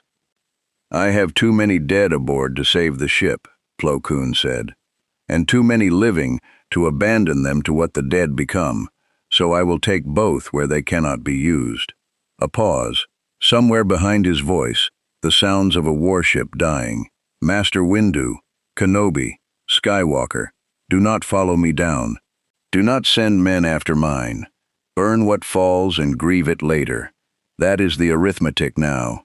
The Kaminoan was right. Another pause, and something almost like warmth in the filtered voice. "Tell the Council the thing cannot be killed by force. We have proven it at a terrible price, so that they need not prove it again. Let that be the worth of this. May the Force be with you all." The courageous hit atmosphere in a sheet of fire, its shields already failing, its corridors already full of the risen dead of its own crew, and it drove itself and everything aboard it, the living, the dead, Plo Koon, and the thousands of the kings newly risen that clung to its hull, down into the frozen wound at the planet's heart, and it struck, and it detonated, a reactor breach that lit the night side a second time, a second false dawn, and this one Obi-Wan did not look away from, because he owed it to the master not to. When it faded, the courageous was gone. Plo Koon was gone. Some thousands of the king's risen dead were gone with them, burned to true death in the reactor fire, which was the one thing that ended them. And on the ice below, at the center of the wound, untouched, unhurried, patient as winter, the king lowered Frostmourne, and began, without any sign of anger or of loss, to gather the tens of thousands that remained. The fleets broke orbit, what was left of them. Mace Windu ordered the withdrawal himself, in a voice with nothing in it, and the surviving Star Destroyers clawed their way out of the gravity well ahead of the rising tide and made the jump to hyperspace, and left Orto Plutonia to the king, because there was nothing else to do, because staying was feeding him, and leaving was feeding him, and the only choice left was which men died in the doing. On the bridge of the Resolute, jumping clear, Anakin Skywalker stood at the transparistile and watched the frozen world shrink to a point and vanish, and he did not speak, and Obi-Wan did not make him. There was nothing to say that the day had not already said. They had brought 3 fleets and the Navy's full killing power to a frozen world to end a single enemy, and they had melted a mountain range and killed a master of the order, and lost a flagship and its crew, and hand-delivered the king the largest single harvest he had yet taken. And the king was precisely as alive, or as unalive, as he had been that morning. The Kaminoan had told the Jedi they would not accept the arithmetic until a great many more of them were dead. The arithmetic had just cost them Plo Koon. Somewhere in the cold ahead, Obi-Wan knew, a Sith emissary was still coming to court the thing they had just failed to kill, and the council still had to be told that Force had failed. And Anakin was standing very still at the window with his mechanical hand closed white-knuckled on the rail, and the thing that lived in Anakin, the fury that came up out of love and grief, was awake now and looking for somewhere to go. The king had promised him, on the ice, that he would be back, that the galaxy would make him come back. The galaxy had wasted no time at all. Anakin went back alone. He told no one. That was the first wrongness of it, and he knew it was wrong even as he did it. In the small hours aboard the Resolute, 3 days after Orto Plutonia, with the fleet limping toward a rally point, and the Council's grief for Plo Koon still fresh as a wound, he took a starfighter from the Resolute's hangar, keyed a false flight plan into the deck log, and jumped for the frozen world before anyone thought to stop him, because he had not been able to sleep since the Courageous burned, and because the king's voice would not leave the inside of his skull. "I know that road, boy. I walked it to its end. Come then. Let me show you where it goes." He told himself he was going back to learn, to find the weakness the fleet had failed to find. To do, alone and quietly, the reconnaissance that 3 fleets and a dead master had not managed. He was good at telling himself things. It was, though he could not have named it so, one of the great skills of his life, the ability to give a noble shape to the thing his grief and his fear wanted to do anyway. He set the fighter down on the ridge above the wound where the valley had been, and he walked down onto the ice, alone, past the thousands of the dead standing silent in the cold, and they did not touch him. The king let him pass. Of course the king let him pass. The king had been waiting for him since the ice first cracked. The throne had rebuilt itself at the center of the frozen crater, higher than before, and the king sat it as he had before, Frostmourne across his knees, the 2 points of blue fixing on Anakin as he came down through the ranks. But he did not raise the blade. He did not stir the dead. He watched the young Jedi come, and when Anakin stopped at the foot of the rise, the king spoke, and the layered voice was almost gentle, the way a thing is gentle when it is certain of the outcome. "You came alone," the king said. "I wondered if you would. Your master would not have let you, had he known. He does not understand you. He loves you, and he does not understand you. And those 2 things have made him blind to you for a long time. I saw it on the ice." He looks at you and sees the boy he raised. He does not see the thing you are becoming. A pause. "I see it. I have the eyes for it. I was becoming it, once, and I had a master too, who loved me, and did not understand me, and told himself I would be fine right up until the moment I was not." "I didn't come to talk about my master," Anakin said. His voice was rough. He had not slept. "I came to look at you, to understand what you are, so I can find the thing that ends you. 3 fleets couldn't. Maybe 1 Jedi paying attention can. You came," the king said, "because I told you I would show you where the road goes, and you have not been able to stop thinking about it, because some part of you already knows, and has known for years, that you are walking it." The blue eyes did not blink. "Shall I tell you my name, Skywalker? My true name, the one from before the crown? I was Arthas, a prince, the only son of a good king, of a kingdom I loved, of a people I would have died for gladly." The whispers under the voice rose, and for the first time, there was something in them that was not appetite, something older, buried, that might once have been grief. That was the trouble in the end. I would have died for them gladly. It was living for them I could not manage, because to protect them, truly to protect them, I would have had to accept that some of them would die, and I could not stop it, and I could not accept that. I loved them too much to accept it. So when the plague came for my people, I did not do the hard thing, the wise thing, the thing my teachers counseled. I did the thing my love demanded. I burned a city of my own people to keep the plague from spreading. I took up a cursed blade to gain the power to save the rest. I told myself, at every step, that I was doing it for them, and every step took me further from the man who could have, until I reached the end of the road and put on the crown, and there was no man left at all, only the king, only the love, frozen into something that no longer needed the people it had been for. Anakin stood very still on the ice. "You are doing it now," the king said softly. "This war, your republic, you fight it to protect the people you love. I have felt them in you, Skywalker, the specific ones, the master and the other, the one you hide even from yourself. You fight so that they will be safe, and every day the war asks you to accept that you cannot keep them safe, that some of them will die, and you cannot stop it, and every day you refuse to accept it a little more. You reach a little further. You tell yourself a little more often that the terrible thing you are about to do is for them. I know the words, boy. I invented some of them. And I am telling you, from the far end of the road you are on, it does not end where you think. It does not end with them safe. It ends with you crowned and alone, and so far past the man who loved them that the love is just a cold engine driving a thing that no longer remembers what it was for. "Stop," Anakin said. "Your order forbids it," the king went on, relentless, gentle. "The attachment, the love, they forbid it, and you have always hated them for forbidding it, and you have always believed they were wrong. And here is the cruelty, Skywalker. They are wrong, and they are right, both at once, and neither they nor you have ever been able to hold both.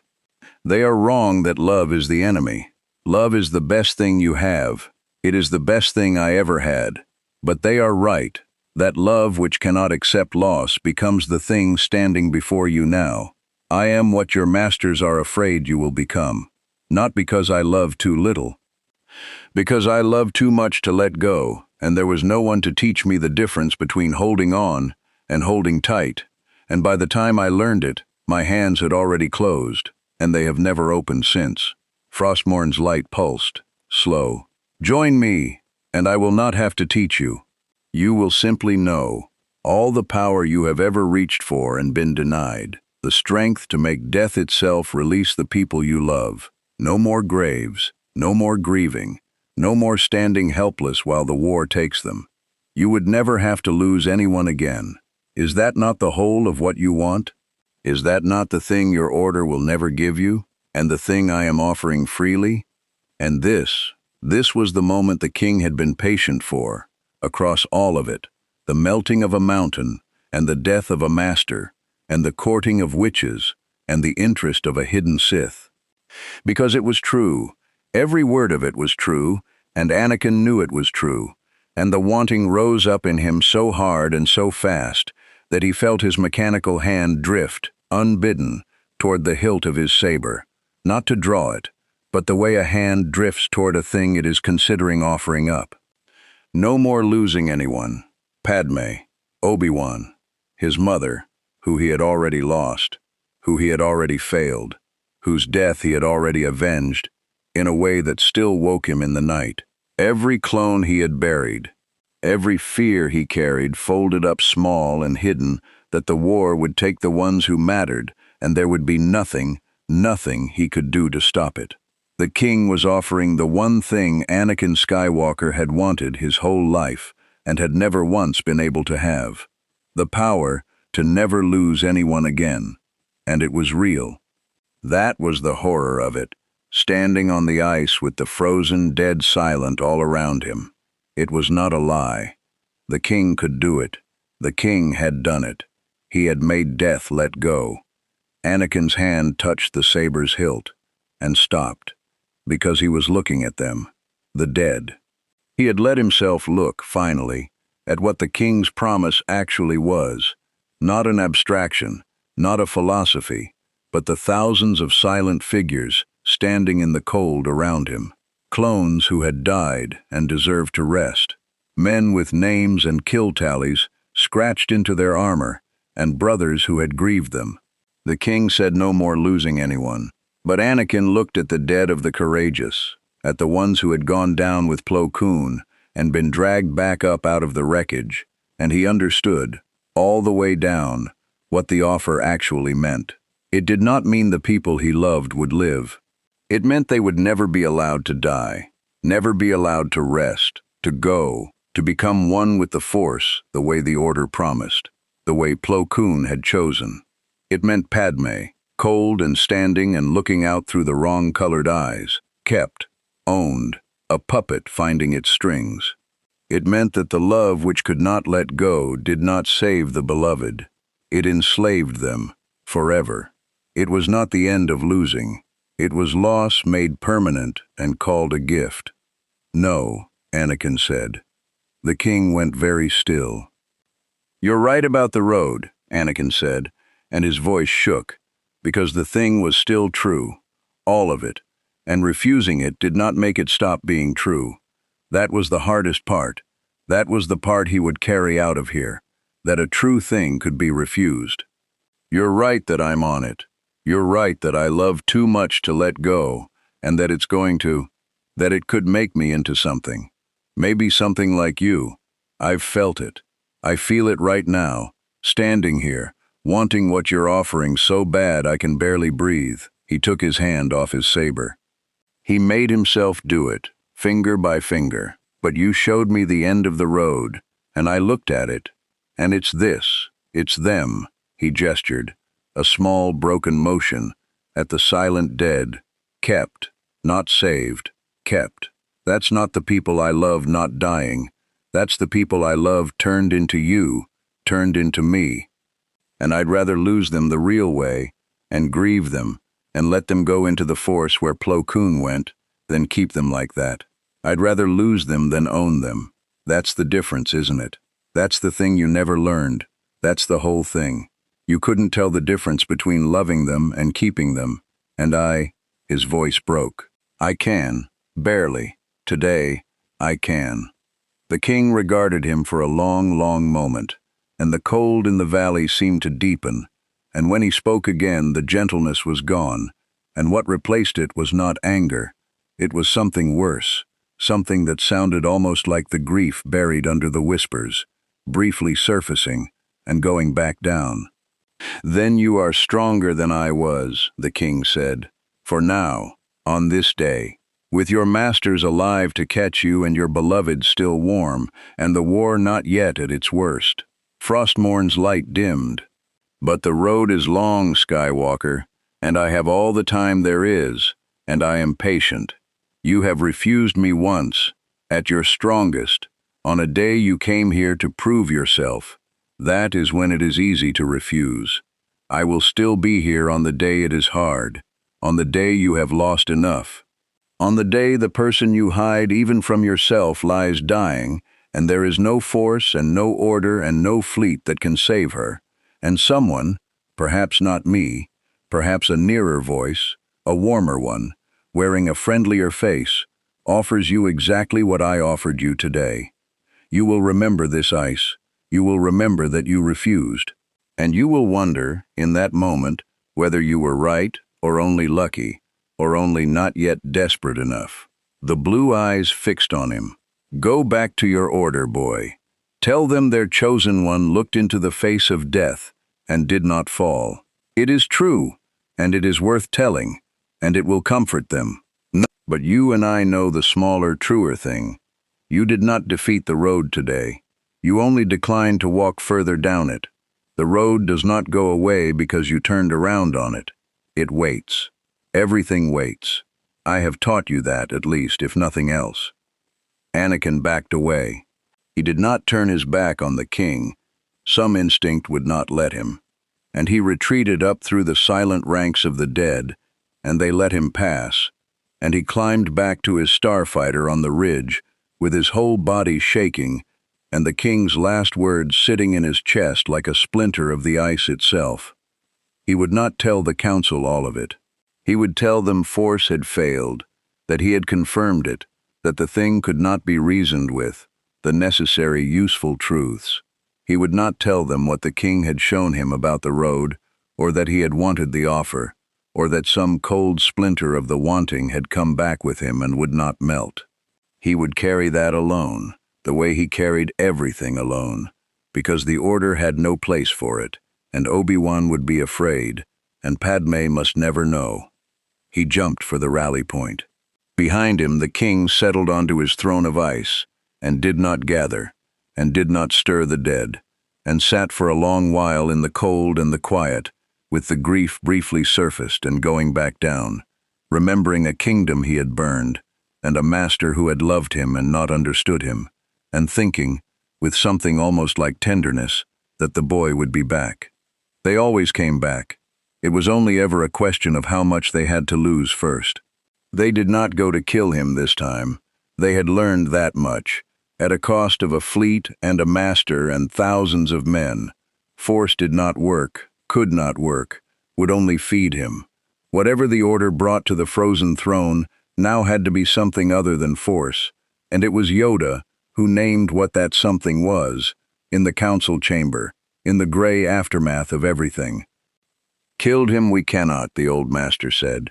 Fed him by trying we have, but bound him, held him, sealed him, put him beyond his reach of our dead. This, perhaps, we can attempt. He turned his ancient eyes around the circle.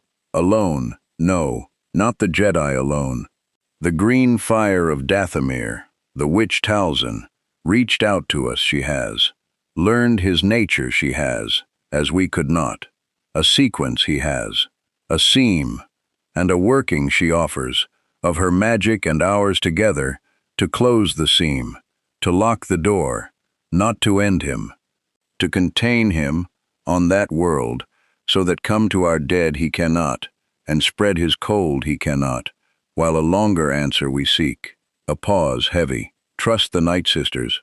I do not. But need them, we do. And they, us. A thing stronger than both of us there is, and it does not care which of us it gathers first. It was not a plan anyone loved.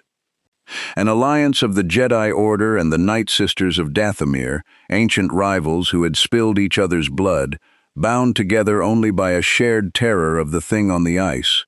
Mace Windu called it the most dangerous working the Order had entered into in 1,000 years, and voted for it anyway, because the alternative was to keep losing worlds to a plague that traveled on their own grief. The working would take both magics, woven together at the throne itself. Night Sister green fire to grip the king's power at the seam Talzin had found. Jedi will and numbers to hold the grip closed long enough for the binding to set. It required them to reach the throne. It required them to stay at the throne, holding, while the king did everything a lord of the dead could do to break them. And it required a fleet, one more fleet, to get them there and to burn, from orbit, every corpse the working shook loose, so that nothing the king raised in the struggle could rise a second time. Anakin volunteered for the ground. Of course he did. Obi-Wan volunteered beside him, because he would not let his brother walk onto that ice a second time alone, and because he had seen something in Anakin since the fleet returned from Ordo Plutonia, a stillness, a splinter, a thing his brother would not name, and he did not intend to let him carry it back down to the king unwatched. Mace led the working itself. Yoda held the center of it, and Talzin came, in the flesh this time, because a working of this magnitude could not be done in projection, and she brought her strongest sisters, and the Jedi and the Night Sisters stood on the same ground for the first time in the war, and did not look at one another, and readied the thing that might, if everything held, close the door on the king of the dead. The king let them land. That was the first thing, and the worst thing, and the thing Obi-Wan had been dreading since the dropship touched the ice. The king let them come. He did not stir the dead against the landing. He sat his throne at the center of the frozen wound. Thousands of the risen, standing silent around him, and he watched the Jedi and the witches assemble their working on the ice before him, with the patience of a thing that had never once in its existence needed to hurry, and the not attacking was more terrible than any attack, because it meant he was letting them try. "He thinks we'll fail," Anakin said, low, as the circle formed. Jedi and Night Sisters ringing the base of the throne, Mace and Yoda and Talzin at the cardinal points, the green fire already beginning to rise from the sisters' hands and braid itself with the Jedi's gathered will. "Then we'll surprise him," Obi-Wan said, and ignited his blade and put himself between the working and the ranks of the dead, because someone had to hold the line while the ones who wove the binding wove it, and that was a task for a saber and not for sorcery. The working began. Talzin's voice rose first, the old Dathomiri words of the Icor, and the green fire poured up out of the sisters and reached toward the king like a living thing, seeking the seam she had found, the place in his cold power where the sequence lived, where the patient logic of gather by ease, return for the hard, could be gripped and held and turned against itself. And the Jedi met it, Mace and Yoda and the rest, pouring their will into the green fire to hold it steady, to give the witch's grip the strength to close, light and dark, Force and Ichor, ancient enemies woven into a single working, aimed at the one thing that threatened them both. The king felt it grip him. Obi-Wan saw him feel it, saw the crowned head come up, saw the 2 points of blue flare, saw, for the first time in the whole campaign, the king move with something like urgency. And then the king did the only thing he had ever needed to do, the thing that had beaten 3 fleets, and would beat this working too if it was not stopped. He raised Frostmourne, and he called the dead, all of them, every risen corpse on the frozen world, and threw them at the circle. The line held because Obi-Wan and Anakin held it. There is no other way to say what they did on the ice that day. The dead came in a tide, thousands of them, clone and droid and the long-buried older dead, silent and tireless and immune to everything but dismemberment and fire, and they broke against the ring of Jedi and Night Sisters who were too deep in the working to defend themselves, and the only thing between the tide and the working was 2 men with lightsabers. Obi-Wan fought as he had never fought in his life, not to win. There was no winning, only to hold, to unmake the dead faster than they could reach the circle, to buy the working one more second, and then one more. Anakin fought beside him, and the fury in Anakin that the king had woken was not a weakness now, but the thing that kept the line alive, the raw, world-moving strength of him, hurling back waves of the dead with the Force, carving through them with a speed and violence that even Obi-Wan, who had trained him, had never fully seen unleashed. Above them the fleet did its terrible arithmetic, burning, from orbit, the corpses the fight shook loose, precise and merciless, so that nothing that fell could rise again. And in the center of it all the working climbed toward completion, the green fire and the Jedi were grinding against the king's cold, and Talzin's voice rose to a shriek of old Dathomiri words, and Yoda's small form blazed with more of the Force than Obi-Wan had ever felt one being hold. And the seam, Obi-Wan felt it through the working. Everyone in the circle felt it. The seam began, slowly, agonizingly, to close. The king understood he was losing. And so the king spent the thing he had never had to spend before. He had beaten every prior challenge by waiting, by patience, by never needing to be anywhere on time. Now, for the first time in his existence, time was against him. The working was closing, second by second, and patience could not stop it, because the witches and the Jedi were not going anywhere, were holding, were staying, the way nothing living had ever managed to stay in his presence. So the king rose from his throne, and he came down off the rise, and he did the one thing that could still break the circle. He came for the ones weaving it, not with the dead, himself, Frostmourne in both hands, the cold pouring off him hard enough to freeze the air solid in his path. striding through his own ranks toward Mace Windu and Yoda and Talzin to cut the working apart at its heart. And Anakin Skywalker stepped into his path. "Anakin! No!" Obi-Wan's voice, torn out of him, because he understood what it meant. One man against the king whose blade a lightsaber could not cut, the king who had shown Anakin the end of his own road and offered him everything and been refused. Anakin did not answer. He met the king. It should have been over in a stroke. The lightsaber did not cut Frostmourne. They both knew it, the king and the Jedi, from the first ringing bell-deep clash.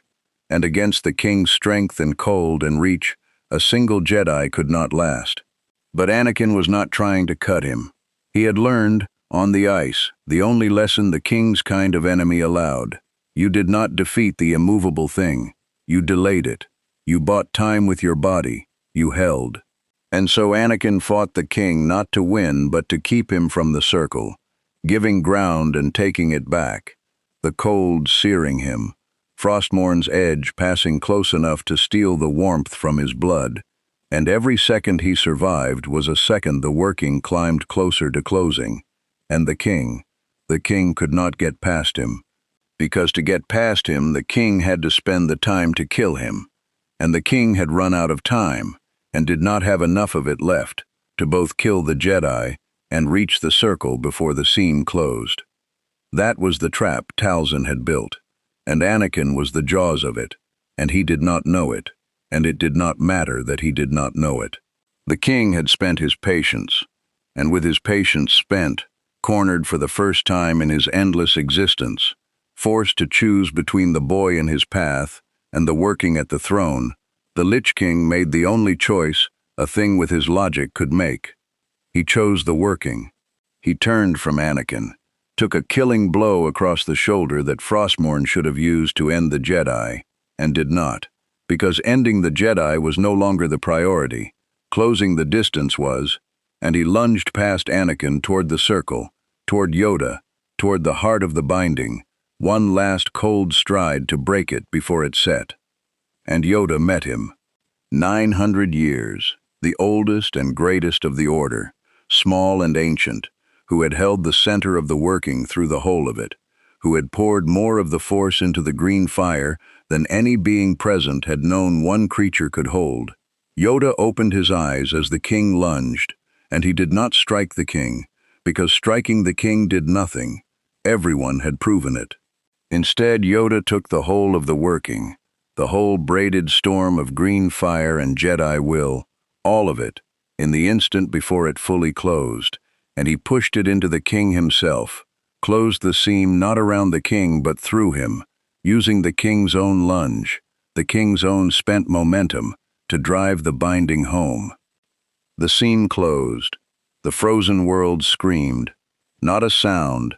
A thing felt through the Force and the ichor and the bones of everyone present, the sound of a vast cold power being sealed, gripped at its seam and locked. The sequence Talzin had found, turned against itself and shut. The thousands of risen dead across the valley dropped, all at once, as the will that held them was severed from them, dropped to the ice as true corpses, unmoving, and the fleet above burned them where they lay.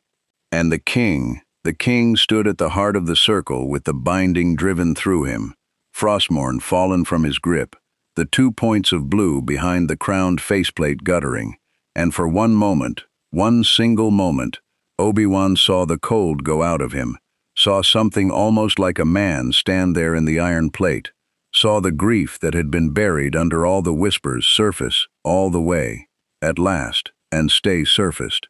"So," the king said. The layered voice had thinned to almost one voice, almost a man's. "You found the seam. The witch found the seam, and the little green one drove it home." A sound that might, in a living throat, have been a laugh. "It took the Jedi and the witches and a fleet and the boy, all of it. Everything you had, to bind me, not to kill me. You understand that you have not killed me." "We know," Yoda said. He was on his knees on the ice, spent, emptied, older than Obi-Wan had ever seen him. Bind you we could, kill you we cannot. Sealed you are, held, beyond our dead you are. Enough, it must be. Enough, for now it is. For now, the king agreed. The blue lights guttered lower. You have locked the door. You have not answered the question behind it. I am still here. I am always still here. And a lock, the thinning voice found, one last time, its cold certainty, is only a thing that has not yet been opened. And the king of the dead fell silent, and still, bound at the heart of the frozen world, his blade fallen, his dead gone truly to their rest, sealed by a working it had cost the galaxy everything to weave, not destroyed, never destroyed, only held. And the survivors of the ice stood in the sudden vast quiet and understood that they had won the only victory this enemy allowed, which was not a victory at all, but a postponement, bought at the highest price the Order had paid in the whole of the war. Obi-Wan went to Anakin, who was on his knees on the ice with the king's blow smoking across his shoulder, and his blade guttered out and his eyes fixed on the bound and silent figure at the throne. He did not know, yet, what to say. He put his hand on his brother's uninjured shoulder, and Anakin did not look at him, and the splinter of cold that Anakin had carried back from this world the first time was still in him, deeper now, and neither of them spoke, and above them the fleet finished its burning, and the frozen world went quiet, and the door was locked, and the thing behind it waited, patient as it had always been, for the day the lock would fail. They sealed the world. That was the last decision of the campaign, and it was made not in the council chamber, but on the ice itself, in the hours after the binding set, by the exhausted handful who had survived to make it. Orto Plutonia was declared interdicted, a dead world, quarantined, struck from the charts, ringed by an automated picket of sensor buoys that would scream if anything ever approached the frozen throne at its heart. The bound king would sit there, sealed at his seam, beyond the reach of the galaxy's dead, and the galaxy would learn to pretend the frozen world did not exist, because there was nothing else to be done with a thing that could not be killed and could only be locked away. The Night Sisters left first. Talzin gathered her sisters, those who had survived. The working had cost the coven too. 3 of them spent utterly in the weaving, given to the green fire and not returned, and she stood before Yoda on the ice one last time. 2 ancient powers who had spent a war's worth of blood on each other over the centuries and had, for one day, needed each other more than they hated each other. "The lock will hold for a long time, Jedi," Talzin said. "My working and yours, woven true. But he told you the truth at the end. A lock is only a thing not yet opened. My sisters and I will watch this world. That is the price of my help, and it is not a favor. I do not trust your order to guard the door properly, and I do not intend to wake one day and find the galaxy full of his cold because a Jedi grew careless." Her pale eyes found Yoda's. "When the lock fails, and it will fail, in a year or 1,000, it will not be the Jedi who feel it first. It will be Dathomir. We are the ones who found his seam. We will be the ones who feel it tear. Pray, little green one, that when that day comes, there is still a coven left on Dathomir to feel it." "Pray we do not," Yoda said, "but hope we do, and watch, with you, we will." He inclined his head to her, the Grand Master of the Jedi Order, bowing to the mother of the Night Sisters, a thing that had never happened and would be recorded nowhere. "Sisters of Dathomir, this day, forget, we will not." Talzin did not bow back, but she paused, a moment longer than she needed to, and something passed between the 2 old powers that was not friendship and was not quite respect, and was, perhaps, the recognition of one survivor by another. Then the Night Sisters were gone, back to their red world, to keep their long watch over a door only they fully understood. Far away, in the dark office above Coruscant, Darth Sidious received the report of the binding and sat for a long time in silence. His emissary had never reached the king. Dooku's chosen envoy had been en route when the final assault began, and Sidious had recalled him the moment the working set, because there was no longer anything to court. The king was sealed, his power gripped and locked, useful to no one, a weapon that could not be drawn. Sidious had watched his rival for death, bound away on a dead world by an alliance of the two things he most despised, the Jedi and the witches, and he had learned, from the whole affair, exactly the lesson he had feared he might. The thing had wanted nothing, it had feared nothing, and it had taken the Jedi Order, the Night Sister Coven, 3 fleets, a dead master, and the Chosen One himself, all spent at once, merely to contain it, not to kill it, only to lock the door. Sidious turned that arithmetic over in the dark and did not enjoy its conclusion, which was this: there existed, now, in his galaxy, a power he could not have bargained with, could not have controlled, and could not have destroyed, and the only thing that had saved his designs from it was that others had spent themselves binding it before it turned its patient gaze fully toward him. He would remember Orto Plutonia.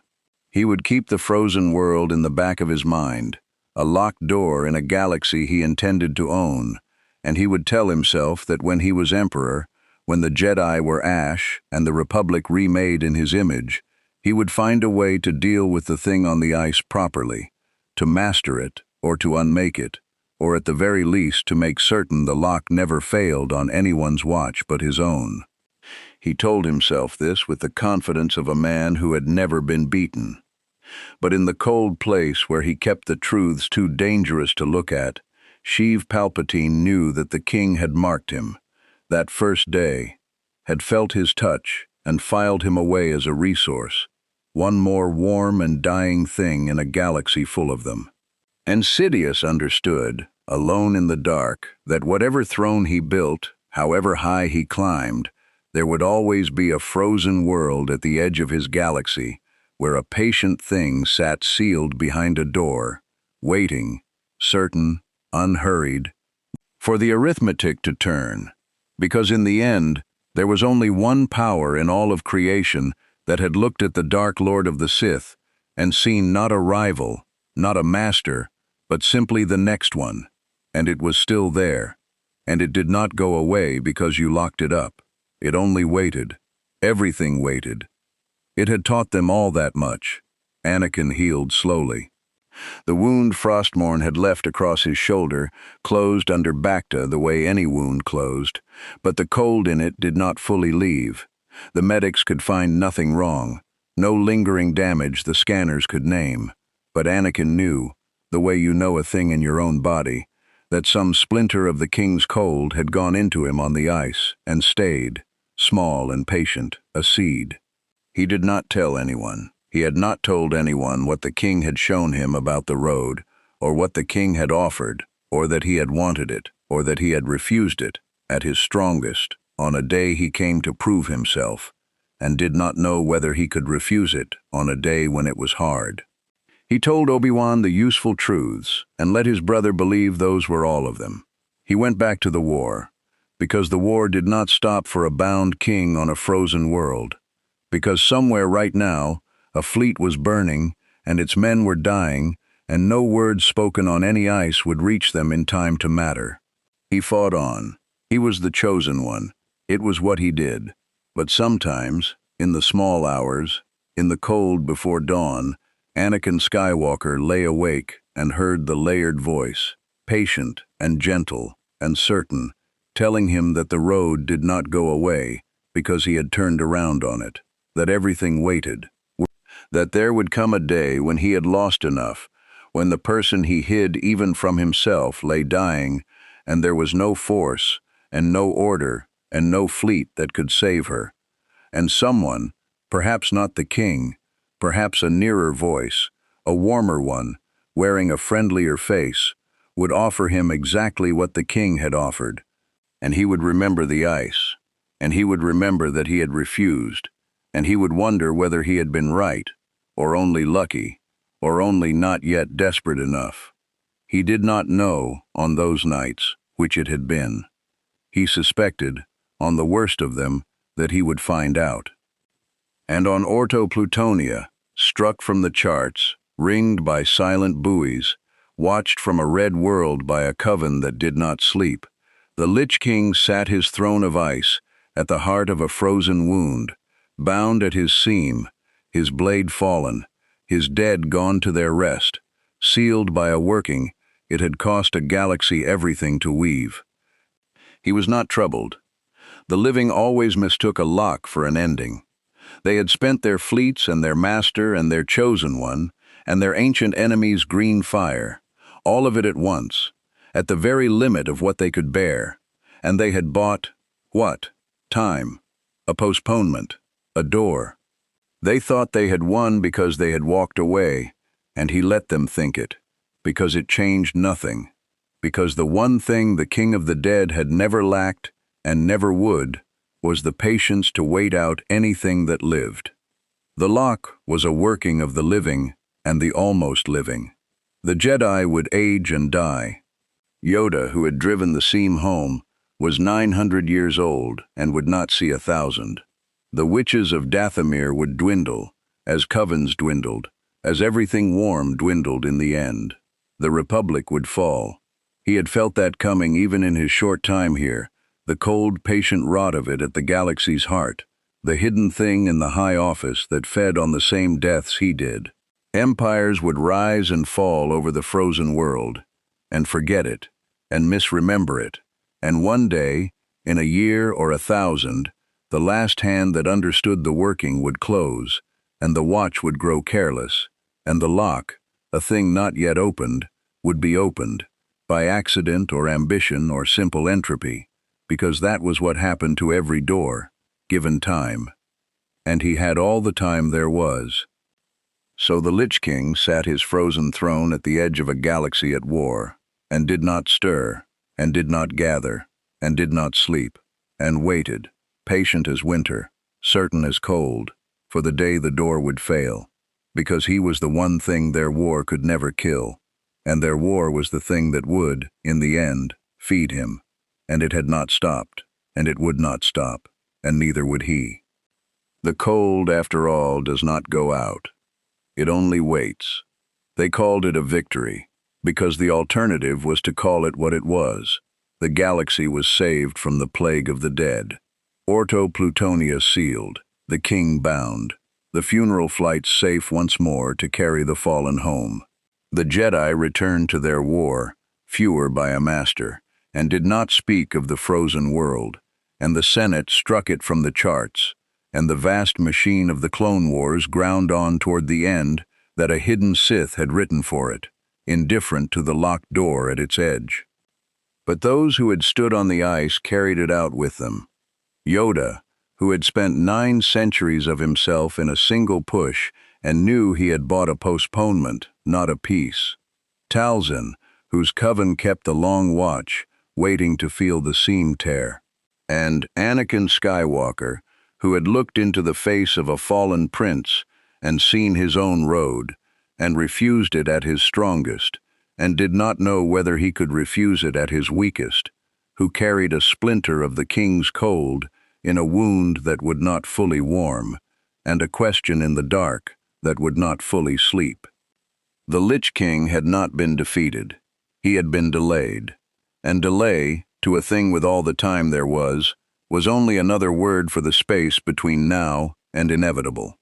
Somewhere at the edge of a galaxy that would forget him, a crowned figure sat bound on a frozen throne, patient, certain, unhurried, waiting for the one thing he had never doubted would come, because the war would not stop making the dead, and the crown, in the end, must always find a head.